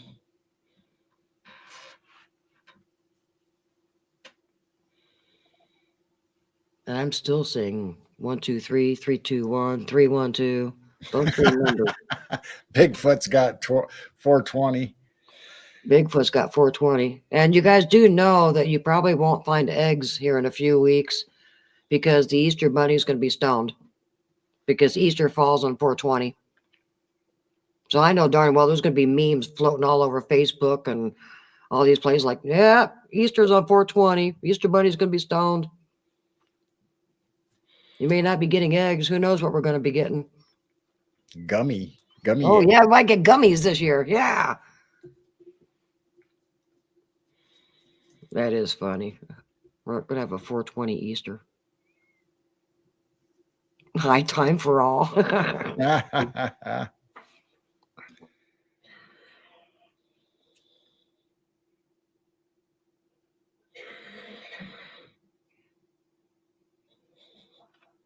Bigfoot's always 420. I'm sure there's a watch out there that always says 420. Yeah. Yeah, so they look at the watch. Oh, 420 time. Yep. No matter what time you look at it, oh, it's 420. Yes, I'm extra excited about Easter this year. He's going to show. Oh my gosh. Open up your plastic egg. You'll have gummies and joints, and Yeah. who knows what you'll find. We're going to have a stoned Easter bunny. You'll have to get those instead of a bowl, it'll be an Easter egg on your pipe. You have to get those in your store, Dwarf. Oh my gosh. Easter pipes. Easter egg pipes. Easter Yeah. egg pipes. Somebody has to make them. Yeah, Brownsdorf needs to find a broken clock at a garage sale or something and just set it at 420 and leave it at the shop there all time. Yeah, hang it on the wall. Get an old clock and just hang it on the wall and just have it set at 420. I want gummies for Easter. Oh my gosh. Used to be jelly beans. Now it's gummies. Yeah. That's a new name, the Gummy Bunny. You're making me cough. Could you imagine getting a gummy in the shape of a bunny instead of a chocolate Easter bunny? You had a gummy bunny.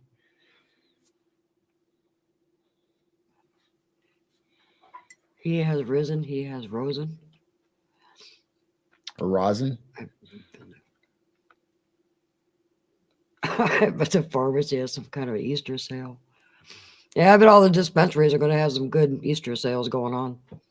Stock up for your 420 Easter.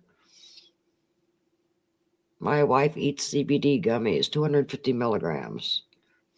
Yeah, a lot of people are doing the CBD gummies, even for their pets. It's good for you. It's good for the, there's certain gummies you can give to your dog before storms and calm them down. We're all headed to Dwarfs for 420 holiday. Oh, sweet. You need to advertise, Dwarf, and have a big Easter sale. Riley wants to know what kind of shop. It's actually a skateboard shop, but it's also a smoke shop that you can get your paraphernalia or whatever. Bowls, bongs, hitters, blah, blah, blah, blah, blah. Remember the old magazine High Times?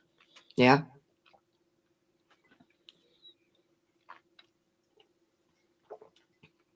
Is it still out there or did they stop it? I don't know. I don't know if High Times is still out there or not. Hey, Dwarfy, is High Times magazine still available?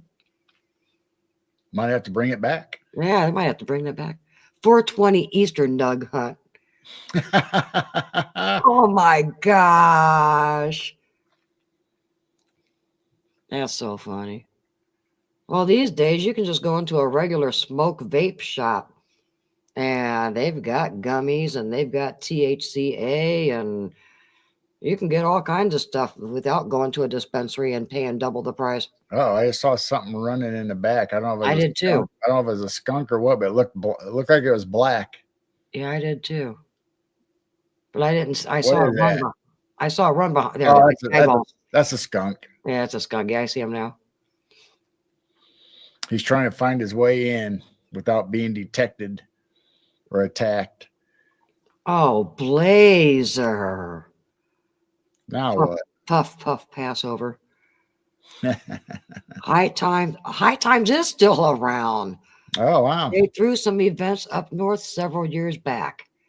Oh my gosh. And now we got the link too. There's the website for High Times.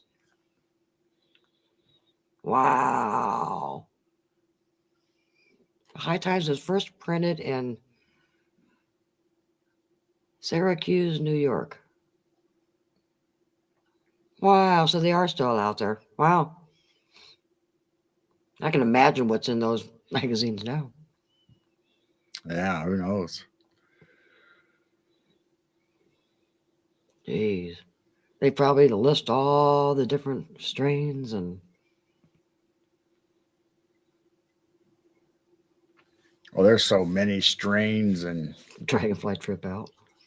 It's crazy. I can't imagine being able to advertise or talk about all the strains that are out there. I know that's what gets me when we were in our 20s. We didn't have all these certain strains. You just got what you got. I was going to color eggs. Then I got high. high. But then I got high. I was going to go to school, but then I got high.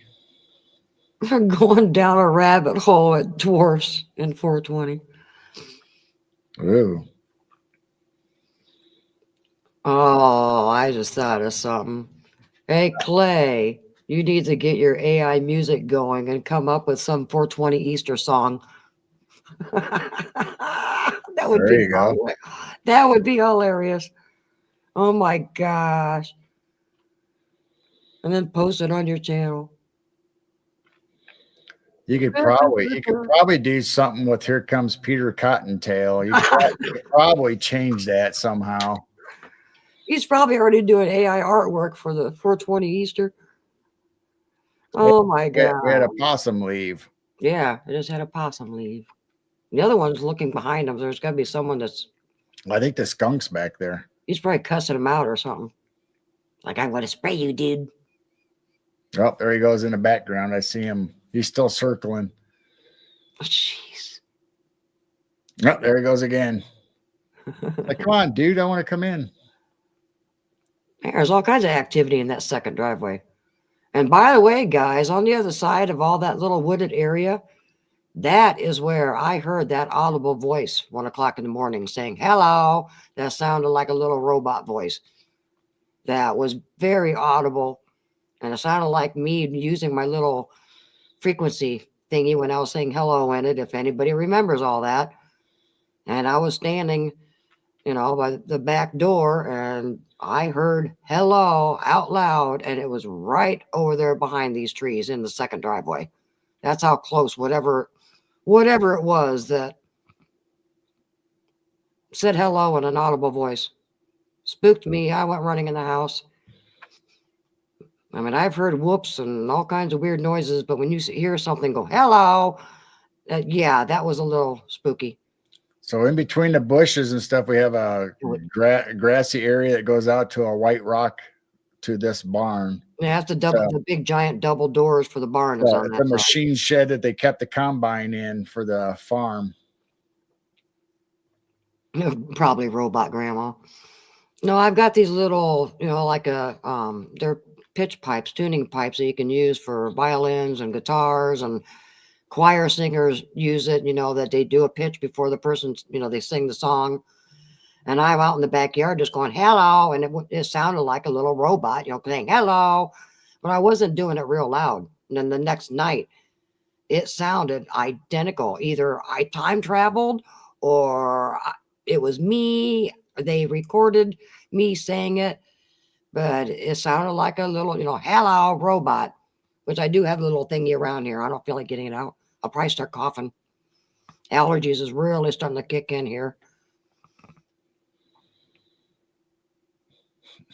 You dying laughing at the puff Passover. Heck, our little tiny grocery store in our small little town, they had zigzag papers. Yeah. And the gas stations. Here comes Big Dwarf. We went to Weird cheap, what did I say? Old Chicago amusement park, and they had what was a record shop back in the day that everybody went to? Co-op. They had a co-op store inside Old Chicago amusement park where they had all the little fancy shops. There was a nice co-op in there. So we're on our 8th grade trip at Old Chicago, and they just let us run all over the whole Old Chicago park wherever we went without supervision. Basically, I mean, there was a couple of teachers and stuff, but anyway, we quite a few of us actually ventured into co-op on and off, and people were buying hitter boxes and bowls, and yeah, they had their little room in the back. But here we're 8th graders, so we're like 7th, 8th grade, and they're selling people bowls and there's nice dugout hitter boxes. And Good night, Daryl. Well, there was that shop in Peoria Mall too that you were able to get hitters and stuff. right, I'm just saying we're on a school sanctioned trip and people are in there buying this stuff. And then all of a sudden somebody complained, or somehow they found out. Security came in the store. We had kids ditching and diving and everywhere they could to get away from them. I think a couple people, I think one or two got sent home, but everybody else got away. Well, just to explain to everybody, this is what I was doing. So you can hear the robot sound, but can you hear the hello also? Yeah. Okay. So, and I was doing different pitches. I was just kind of goofing around, just saying hello inside this little pitch pipe thingy. And that's what it sounded. It sounded like a robot kind of. And it said hello. Sounds just like what I was doing the night before. And it creeped me out. And I know it was standing right behind those lilac bushes and trees and stuff. It was weird. We never had any tower records around us. Tower records. Yeah, that was a big one of the first big record in LA anyway. Then they spread out their stores to New York and other big cities, but we didn't have any around here. But I did watch a documentary on Netflix or whatever about Tower Records. That was really cool. I watch all those music documentaries. I watched the one on Spin City and all those ones, and the one down in Mississippi. I watched that one. There's quite a few of them. Hired Guns.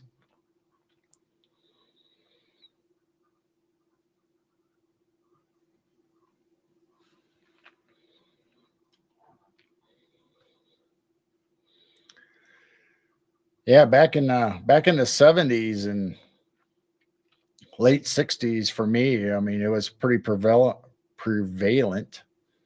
to have people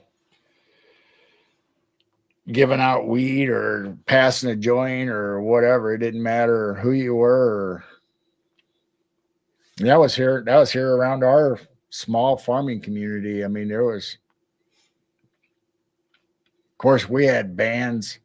We had bands play on the weekends on hay racks down at the parking lots downtown. You know, they'd have Saturday night dances, and of course the bar scene was big back then, where they had bands. You know, lots of bands from all over would come and play on the weekends.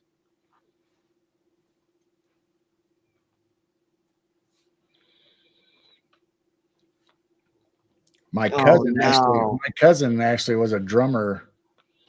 Was actually a drummer for a band. What did Clay post? I'm gonna have to click on it. Uh-oh, where'd it go? Hello? Hey. Clicked on it and it took me out of. No.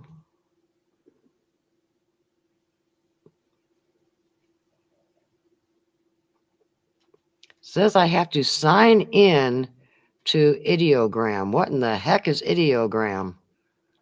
Ideogram is an AI. Oh, did you create this, Clay? Hi, Scott. Hi, Scott. It's saying I got to sign. Maybe I can X out. Okay. Oh my gosh. Yeah, I watched Soul Train. I liked especially when they did the dance line. I like Soul Train. That's cute. That's cute, Clay.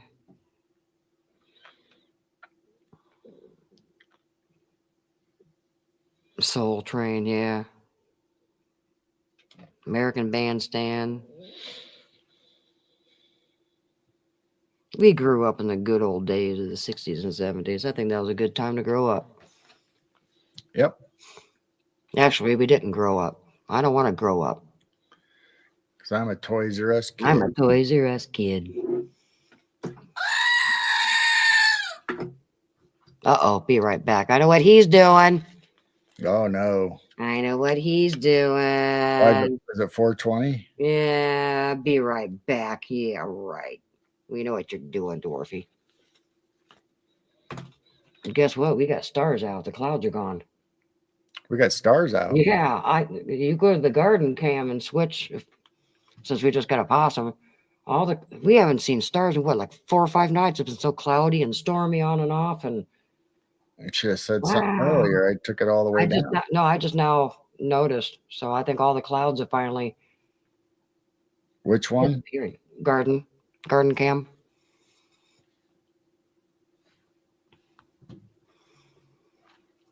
So they can. Oh, that was something that buzzed by the camera in front of the possum. Goodness. You don't know which camera to go to. Yeah, we got stars. Oh my gosh, I haven't seen them in a few nights. Yay. And even the wind's cleared up. Maybe I can turn on the 24/7 stream tomorrow. That's the Yeah. W. There's the Cassie. Oh, there's a skyfish. Wow. And there's the Cassiopeia W. Since it's warm out, we're gonna have to keep our eyes for what's orbs, what's bugs. Right. Well, bugs are usually bright white and they're more round. And orbs are translucent and you can see through them. And bugs do not normally make a rod or skyfish shape. Yeah, I mean, you guys are getting, I think you got more snow than we did. I just don't understand that we're getting thunderstorms, tornadoes, and then snow, and then blizzard warnings. Poor Clay moves to the Midwest and Iowa. And how many times you guys had blizzard warnings the last few weeks? But he would have had snow where he lived before too, though. Yeah. It just seems like the Midwest weather here lately has just been strange. How can you go from 80 and then wake up the next morning to 2 inches of snow? It's just weird. It's Illinois, man. Of course, like I said, I think every state now you'll see a meme or something about, this is Iowa. Wait 5 minutes or whatever, and the weather will change. Yeah, air conditioning in the afternoon, turn on the heat at night. And yeah, there's blizzard warnings. Oh, that was another nice skyfish. There's all kinds of snow and blizzard warnings even today and yesterday up north. Crazy. Yeah, 70s was the best decade of music. 60s and 70s. So I grew up listening. I mean, I was born in the 60s, obviously, early 60s, but I grew up listening to 50s music, 60s music, obviously. 70s was a big time for us because, like I said, we'd be in the station wagon and all of us kids. I have 2 sisters and a brother. Not all of them were with us at the time, because they were getting older and doing their own things. But majority of the time, as kids, we were all there. And so we had WLS on the old AM radio, listened to AM Gold. Of course, we didn't know it was AM Gold at the time, but it is now, I guess. Yeah, brought to you by the compliments of Harp. Riley's got 26 degrees. So I was listening to everything from growing up, from the old British bands to you name it. And I was listening to it, to the new music. And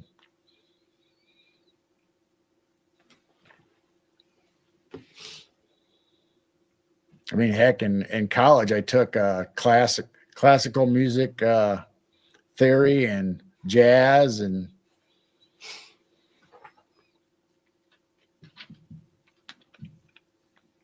but I like now what they consider classic rock, because that's when we were growing up. That's classic rock now on all the stations.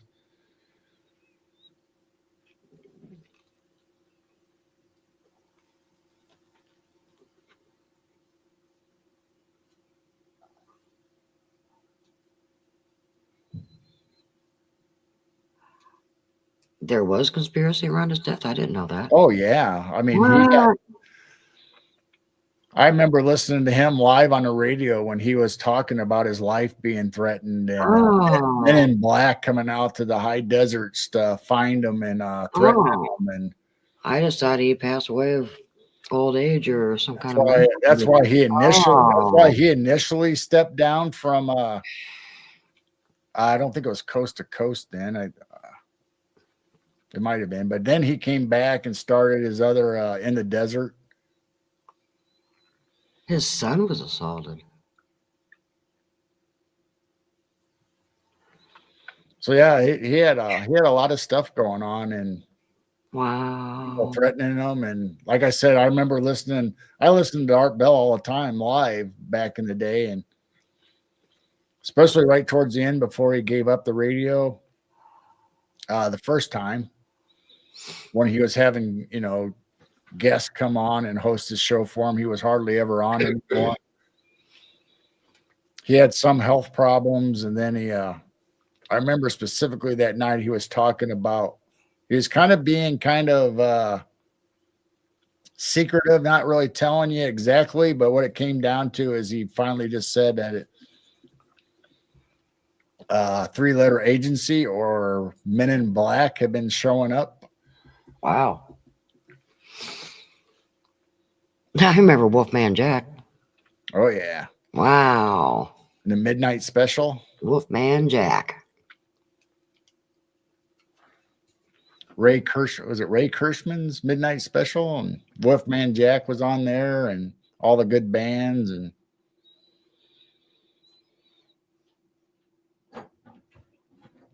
American Bandstand had some good people on it, depending on what time period you're listening to it or what kind of music you're into.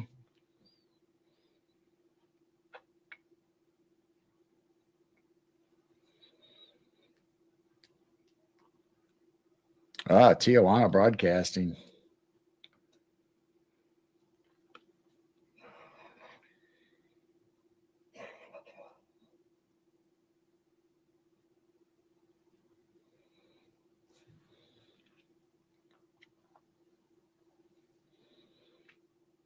Yeah, so if you guys go to Condensed Reality, Clay puts out these mini docs. So like he said, he stretched this one out to 30 minutes and did a deeper dive down the rabbit hole. So make sure you go over and check out his channel, Condensed Reality, on YouTube, and check out his mini docs because he does a lot of conspiracy, and he just did Scientology, I believe, tonight. Hey, welcome in, Artemis. Hi, Artemis.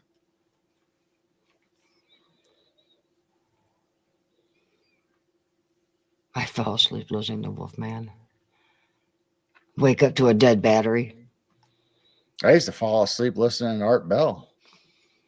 Oh, Well, even not really fall asleep, but I have it on because I mean it would come. It would. I mean that's when Art Bell would go 3 or 4 hours on the radio. Oh, next week's the Hindenburg disaster. Ooh. Well, even when we were first married, we found that one channel that would download Coast to Coast from the night before, and you'd play it, and Yeah, we'd listen to the audio from it. Yeah. fall asleep to Coast to Coast.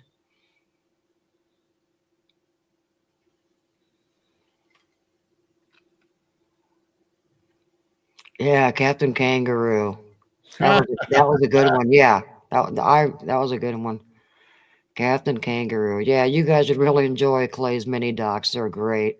What the heck was that? Spiderweb, it had to been. That time of year, we're going to have to go out and brush the cameras off from time to time. That was a nice skyfish. I saw it, but I couldn't tell. It went by so fast I couldn't tell if it was a spider or what it was. That was a spiderweb earlier. And then I saw a really nice skyfish. That one looked really long. Yeah, I like Captain Kangaroo. I like the New Zoo Review. Mr. Green Jeans. And Rabbit. I liked Rabbit. Rabbit and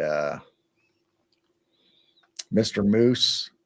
See, it just went What the by heck again. was that? I know, Yeah, it just went by again in the lower, whatever the heck that was. if that's gotta be it. That's That's a yeah, spider web. that's a floating there. spider web, and Yep. we're probably gonna see a spider crawl up. He's making a web right at the. I don't know. It might be just blowing in the wind. It might be an old web blowing just right. Yeah, this time of year we get cobwebs on there, and we got to brush them off.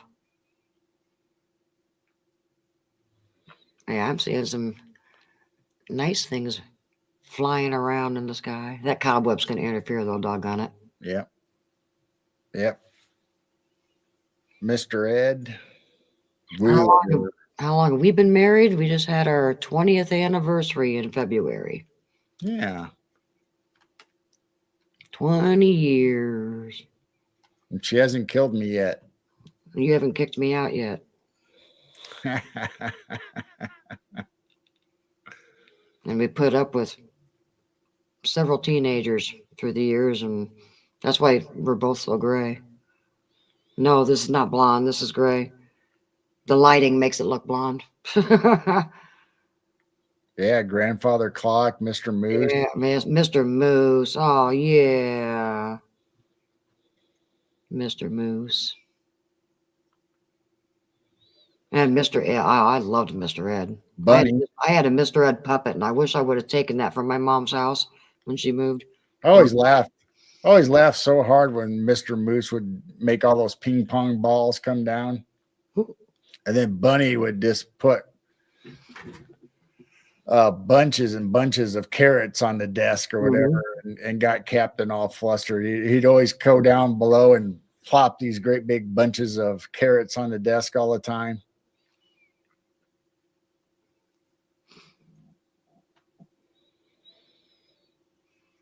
Are you interested in discussing Father Creator and the absence of intervention because it would break the contract of non-interference of free will? I'm confused. What?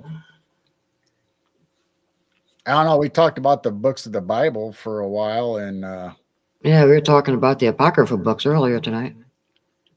But we don't really dive into religion or anything like that. But we are believers, but we also believe in conspiracies and the woo and the high strangeness. So we're kind of a mixed bag, but we do have a personal relationship. So that's about as deep as we get, other than we will bring up stuff about the Bible, but we don't really dig deep into it on our shows, even though personally we do. And me personally, I watch my own YouTubes of the Christian community that they dig in the Greek and Hebrew and what the true meanings of the words are and stuff. So I do my own digging and studying instead of going to a church and listening to a person's opinion. Yeah, Artemis, we've talked about like the one true source, and whatever you believe your creator is, and who gives us this information, who provides free will. So we've had those discussions, but not really. We don't really do it on a show, but me and Jane personally talk about it, and some of our friends that we know personally will talk about it. And we've changed our beliefs and thoughts on things, and you go down rabbit holes, or you get a download of a truth, while you're praying, and you have to kind of change things around sometimes and believe differently. So I'm open-minded about stuff. My granddaughter will be 17 this month, and I am loving watching my daughter. Oh my gosh. Yeah. Isn't that funny? Watching your kids who hated the rules and stuff, and the way supposedly the way we treated them, and then all of a sudden now they have kids, and it's like, yep. We're going through that. Yeah. See what you got? Our oldest daughter, her son, our grandson, the oldest grandchild, he's going to be 16 this next September. And yeah, my oldest daughter is going through the teen years. And yeah, we'll get a text once in a while going, I just got him doing this, and I got him doing that. And yeah, he's in high school, and yeah, it's interesting. And then all the other little grandkids are little. And we have our 5th one on the way, if nobody heard. We got a 5th grandchild coming in October. Another Canadian baby. Another Canadian grandchild. Eh? Yeah. I liked Lamb Chop. I used to watch Yeah, that lamb too. chop was good too. Also, what was the puppets? Cuckoo, Fran, and Ollie. Are those the crows? No, the magpies were crows. This is like the puppets that were like Cuckoo, Fran, and Ollie, and the one was like a dragon or whatever it was. The name sounds familiar, but I can't place it. Dragonfly's oldest grand is going to college in the fall. Wow. Yeah, my daughter's already prepared that, just with him being in high school, he's going to be out of high school before we know it. I mean, I can't believe he's almost 16. He's learning to drive and has the permit. I remember the days teaching our kids to drive. Oh my gosh, that's scary. I didn't mind it. My I mean, daughter it kinda keeps sucked. apologizing to me. That's funny. I'm I waiting. mean, it was kind of hectic when you let the kids drive, when you had the whole van full or a whole car full of the whole family or whatever. But I liked when I took them out personally, just one-on-one driving. Take them out in the country or take them out on an old road somewhere. That was fun. That's how I learned, out on the farm, driving trucks and tractors. And then dad would take me out on to say, hey, let's go for a ride. And then he'd drive out to the country and pull over and let me drive. And we'd spend hours out there just going on the old back roads.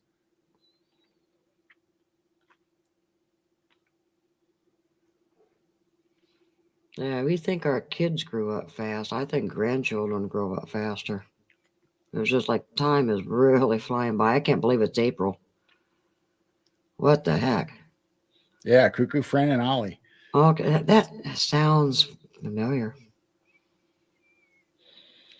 But yeah, I think I was 11 years old, 12 years old probably when I was trusted to drive the farm truck. And then I was probably 14 or somewhere around there when I think I told the story before when we had a big old hackberry tree fall down in our front yard here at mom and dad's. And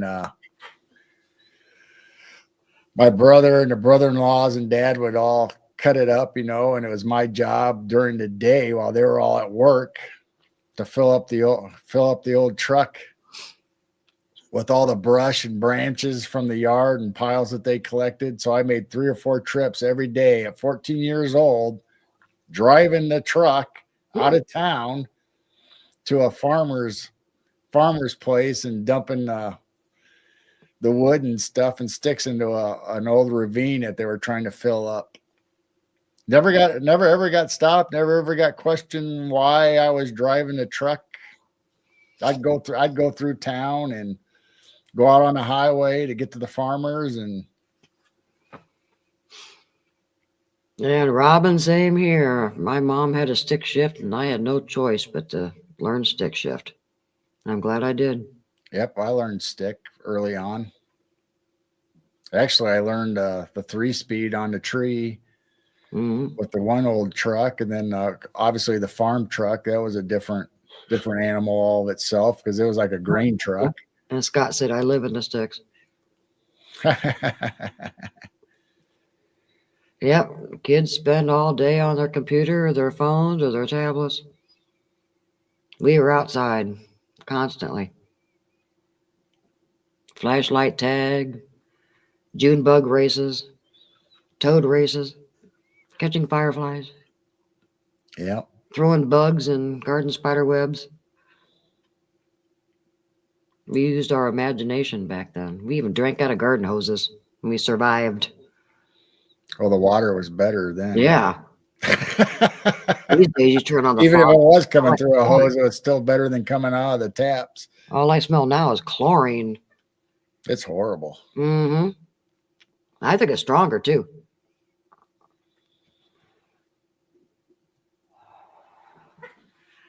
So I won't drink the tap water. My first car was a Nash Rambler 3 on a tree.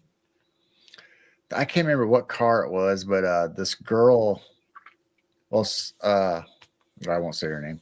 This girl in high school, in my class, her car had the push buttons on the dash for reverse, drive, park, What? and so you actually had to physically hit the button to engage it.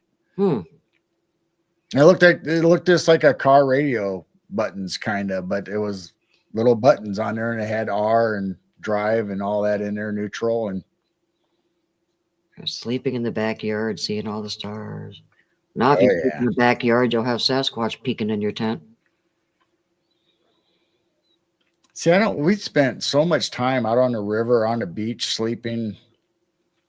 And then out in our backyard, we had an 1.5-acre backyard that we popped tents or just slept on a sleeping bag or blanket out in the yard.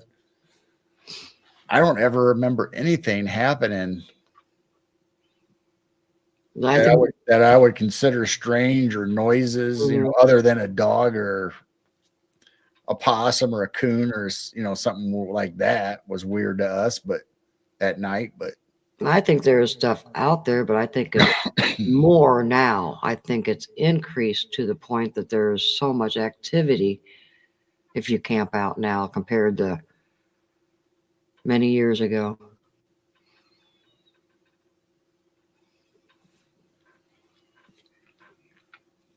yeah, there was nothing for us to spend the night on the riverbank or on the shoreline or out in the woods or in our backyard. Pinto station wagon.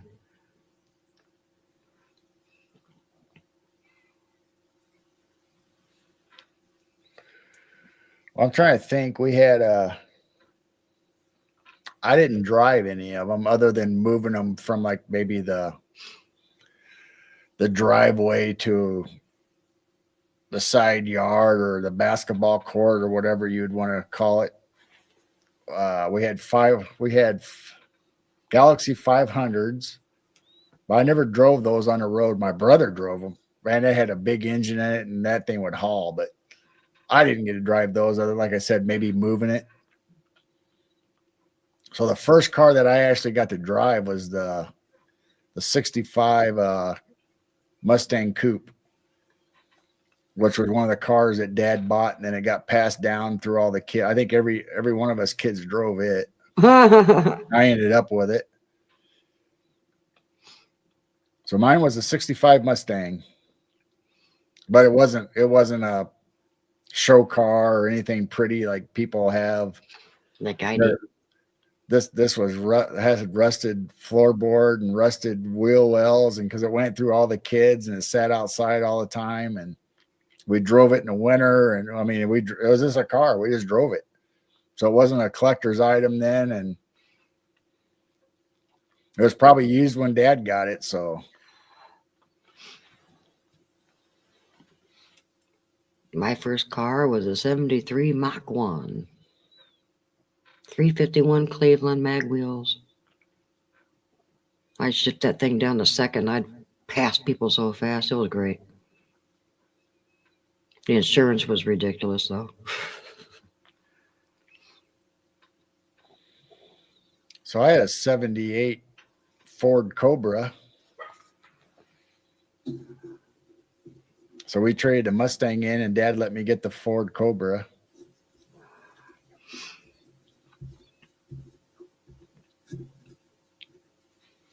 Then when we got rid of the Ford Cobra, I got a Cavalier. Cavalier? Yeah.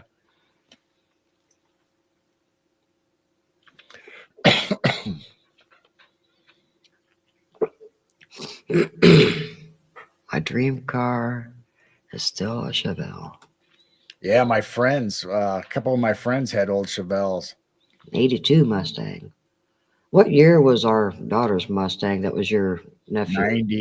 90 something, That did 90. not look like a Mustang. It was shaped like a No, they already changed the Fiesta body pickup. style. That it was a 97 or something like that. I don't know. It was the most ugliest Mustang shape. And it was all rusted out and stuff because my nephew and all their kids Mm-hmm. drove that car just like we did in my family with our Mustang. They drove that car and they abused the crap out of it. And my nephew, Renee, wanted a car, so I talked to my nephew and he said, "Yeah, you can just have it." She worked here in town. This is right after high school. She worked here in town at Dollar General, and it was a perfect car for her to get to work and back and get her on her own feet and to pay her insurance and pay her own gas. And it worked out great for My her. nephew kept spare change. He still did it even after this incident. He would be at my mom's house, which would be his grandma. And if he'd stay the night, he would just leave change on the dresser or on the coffee table. He just empty out his pockets, if he slept on the couch, or if he went back to the bedroom, wherever he crashed. He just leave. The next day, he'd just leave it there. Well, the car that Renee got from him, the ashtray was full of quarters and dimes and pennies, and they were on the floorboard and in the back seat and bags of it. So she probably ended up getting more money than what the car was actually probably worth. His spare change that he left everywhere. It was 76 Cobra with a 302. We're trying to stay away from the newer cars. Mine was a 78 Cobra and it had a 302 in it. My brother, his first good car, it was I think it was a 66. I don't know. I might be getting their year wrong, but it was early 60s. I think it was a 66, and it was a Ford Mustang convertible. It was orange and it had the white interior with the white top. Oh wow! And it was orange with the black. I don't think it was white. I think it was black stripes. I'm trying to remember. That car was cool. I think every one of his kids at one time had a Ford Mustang because Carol drove the blue one, which all of us, the one I was talking about that I got, all the kids had it. So when my sister got old enough, she had a pearl metal speckled Ford Mustang. It was in the 60s. My brother had the orange and white convertible. I had the Ford, the Cobra. So the only one that didn't actually buy another Ford was my other sister, that drove the old blue coupe when we were kids. But I don't think she ever got a Ford. But all of us other kids got Ford Mustangs one way or another after we grew up. And yes, Robin, we have car shows. We got one at Central Park once in a while, and then our county fair that we have here in town, that you hear the demo and the truck and tractor pulls and stuff. Well, in the summer, Sunday is always the car show. They have cruise-ins. The bars will sponsor cruise-ins. They'll have bands and live music, and everybody will bring their old cars in. And but yeah, every year at our fair, Sunday is the car show. It was 67 Lincoln with suicide doors. That's cool. Oh wow.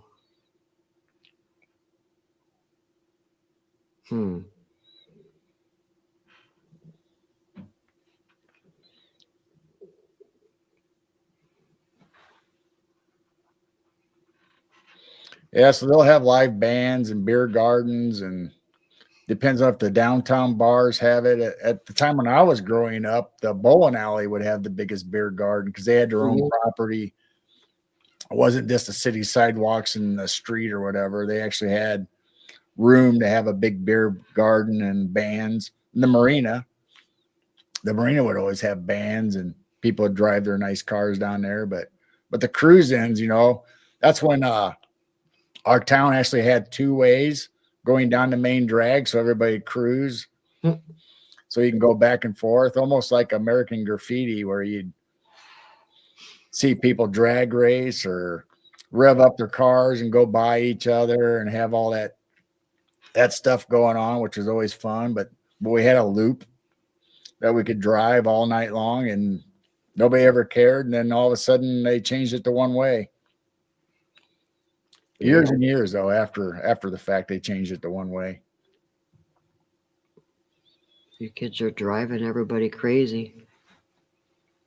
It is kind of weird. We live in a tiny little town. We have a one-way street.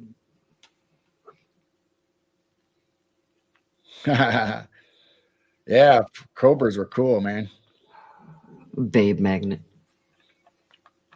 Mine was a black Cobra with the orange and yellow Cobra decals on the hood, and the orange and black racing stripes down the sides. I think I got a picture of it. I'll have to get that picture out. I had my motorcycle and my Cobra, I think, was in the same picture out in our front yard.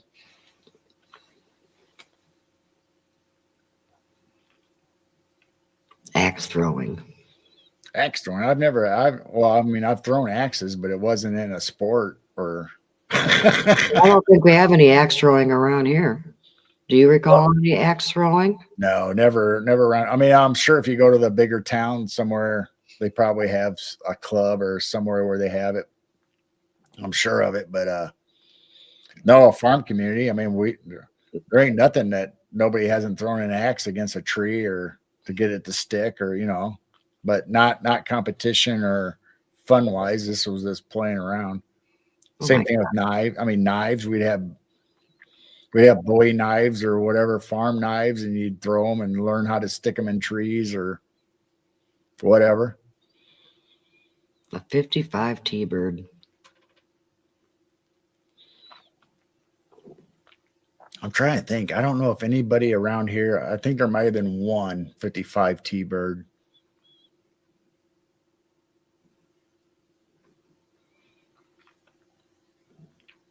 But growing up, everybody had the Chevelles and the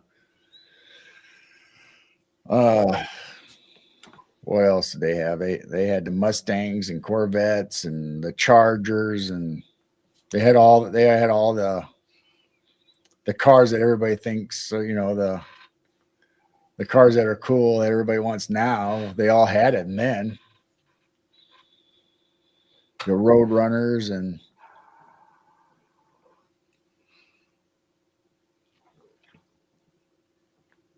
yeah, two of my friends though had Chevelles.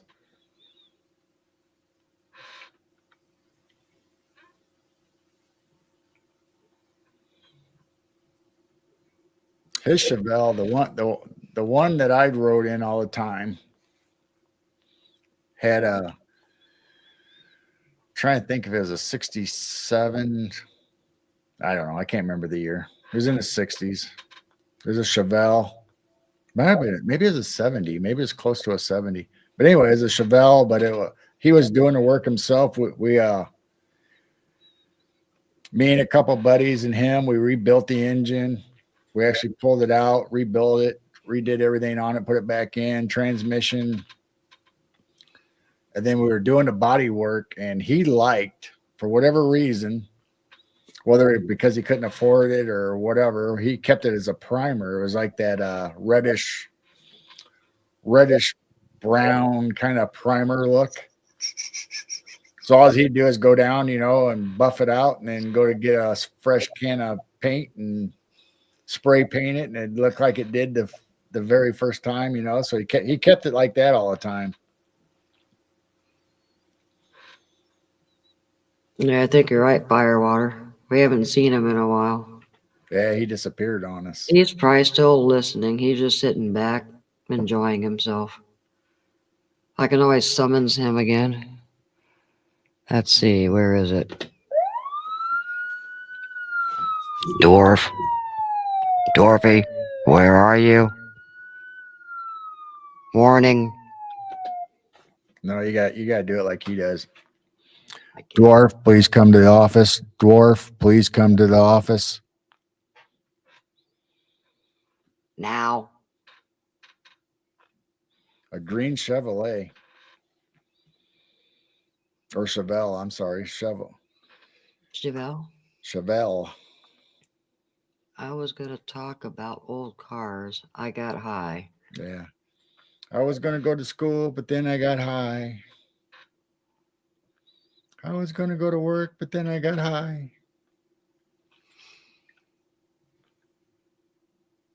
Oh, a GTO. Yeah. Love GTOs.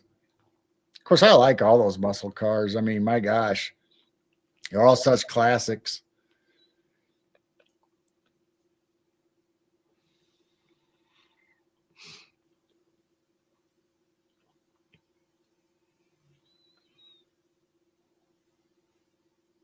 No sign of Dwarfy yet. He must have passed out. My brother had a black Super Sport Nova. That thing had a unbelievable huge engine in it. That thing had so much power. Loved the shape of the body.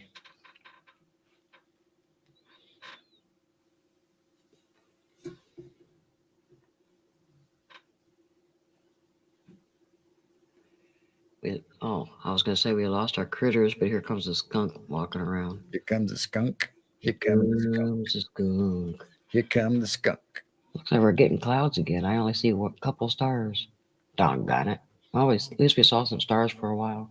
Damn it. Dag nabbit.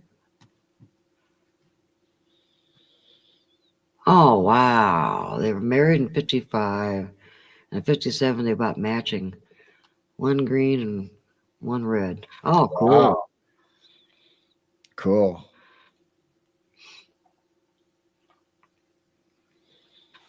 So I don't know what we had. We had station wagons growing up, mom and dad. I don't know what cars they had before me.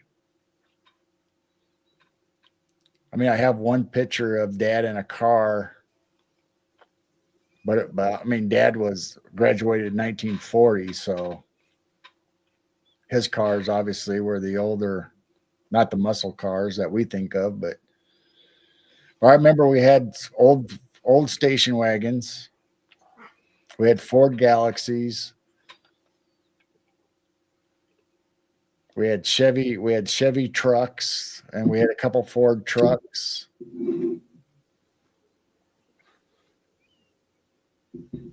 But they never had any. Mom and dad, as far as I know, as far as when I was growing up anyway, from the time I remember forward, they didn't have any muscle cars. I mean, if you would consider that old Coupe a muscle car, but it had a small engine in that Ford, that Mustang that we all drove. The Galaxy 500 was probably the biggest engine that I remember mom and dad having. But we didn't have no 57 Chevys or Chevelles or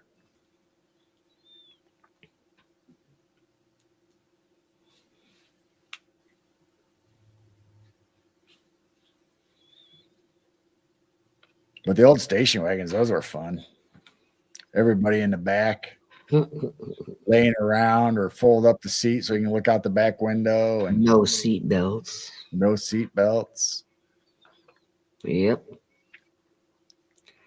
And some of those old vehicles did last forever. All those Galaxy 500s, man, they were tanks. I loved that car. That was cool.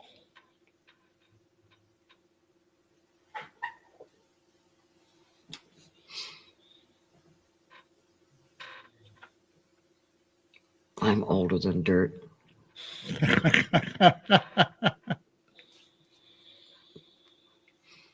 We usually get older vehicles. The insurance is cheaper. Our oldest vehicle right now is our farm truck that we get hay and straw, and we did sand and rock, and we did all horse manure, and we've done all kinds of things in this little truck. It's a 99 Ford Ranger, little 5-speed, and I love it. We've had that little thing since, oh man, 15 years, I think. We got it around 2010, I think. Somewhere around there. Yeah. It's been our little farm truck, and I love that little truck. It wasn't a farm truck. We turned it into one. Yeah. It has crank windows. I love it.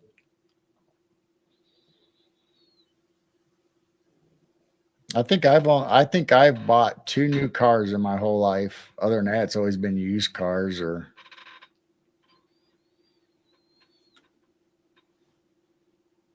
And then we got a minivan with no seats in the back that is our grocery getter and farm feed and well, it had seats in it. When we had Right. kids, it obviously served the purpose of Right. hauling all the kids around. But once they were gone or so we took the seats we out. took the seats out, now it's basically a hauling vehicle. So if it's raining out or whatever, if we want to get a bunch of stuff, but we don't want it in the back of the truck, then we put it, we take the van. Yeah, we can get animal feed and groceries and all kinds of stuff in one trip in the van. So that's kind of another farm vehicle. And then we've got a regular vehicle is, kind of nicer. Yeah, I think it's a lot nicer. Our little Sunday crew, that's our little main grocery getter if you want to go out of town.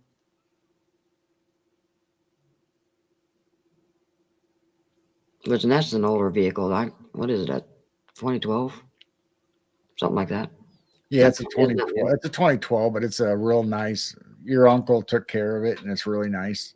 Yeah, so we inherited it from my uncle. A lot nicer than we'd probably ever buy.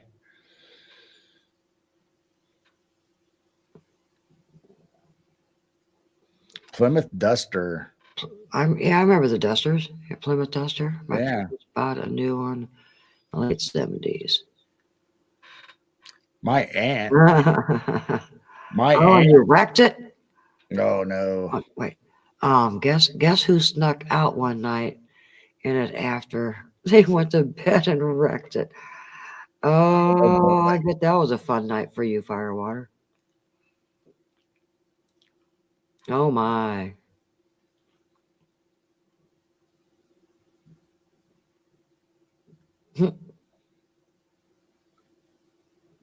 Bought my first car in 1962. 21.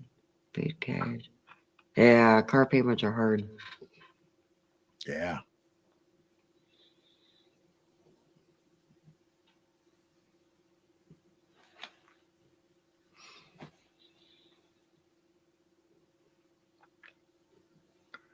Well, we've been on for 3 hours. You want to go longer or you want to call it? No, I don't know. We can probably this is the time that we usually kind of go off. The 11:11 here, signing off for now. See, Robin's going to bed, and yeah, now we're back up to 16. Now we're 15. We were 13. Back and forth, back and forth. We got people popping in, popping out. So yeah, we can probably go ahead and call it and 12:12. It's So 1:12 here. tomorrow morning, or actually I should say for us, it's past midnight. So this morning on Aquarius Rising Africa, my friend Dennis Carroll, who's usually on he was on Jessica's show, and I do a show with him on Mondays. He's going to be on a Chantel's show tomorrow morning. Oh yeah. Not in the morning. It'll be like noon, 11 o'clock noon for us. So if you got nothing else to do and you want to check out Dr. Dennis Carroll and on Chantel's show, look her up on YouTube. It's tomorrow. Other than that, we'll see you guys Friday and Saturday night for movie night. So find us on Rumble and come hang out and check out the old movies and TV shows. We'll be playing them both nights. And I think we got close to 4 hours this time. Oh, nice. So between the shows and the movie, my ass was grass, and Daddy mowed it. Oh yeah, I'm sure. I bet. Oh, you weren't Daddy's favorite girl. You didn't get a little leeway. Funny. I guess if you wreck Dad's car, I guess you probably are in hot trouble no matter what. But usually the girls get a little less than say the boys would. That's funny. All right, everybody. I hope you guys have a great night, and hopefully you guys will tune in on Friday and Saturday night, and Sunday we have our show with Heidi Pop LA. Yay! Heidi Pop. So come check us out Sunday on our normal show on Piercing the Veil, which will be on Rumble and YouTube. And so we have Heidi Pop back. So other than that, we'll catch you Friday, Saturday for Midnight Madness or Creepy Movie Night, whatever you want to call it. Or we'll see you in somebody else's chat. Yep, I'm sure I'll be in Chantel's chat, and there's always somebody's chat we pop up in. Yep, some people call her Shanty. So if you see us, say hi to us. Let us know you're there in somebody else's chat, even if it's not our own. And thanks for hanging out with us. We love you all. And Moy, we talked about all kinds of different things. Yeah, it was fun tonight. Like I said, I'll try to get some of those Bible pictures scanned, and yeah, that'd be cool. there was something else I was gonna. The books of the Bible. Maybe we'll break down actual books mentioned in the Bible and whether they exist or what the history of them are. So maybe we can do that. Other than that, we love you guys. Thank you for coming. You guys really make the night for us. You're fun. You guys got great jokes and great memories. Thank you all for coming. Let's see if I can do my heart. There it is. All right, everybody. Love you. Love you. Keep looking up. And keep your vibrations high. We'll see you Friday, Saturday, hopefully Sunday. Love you.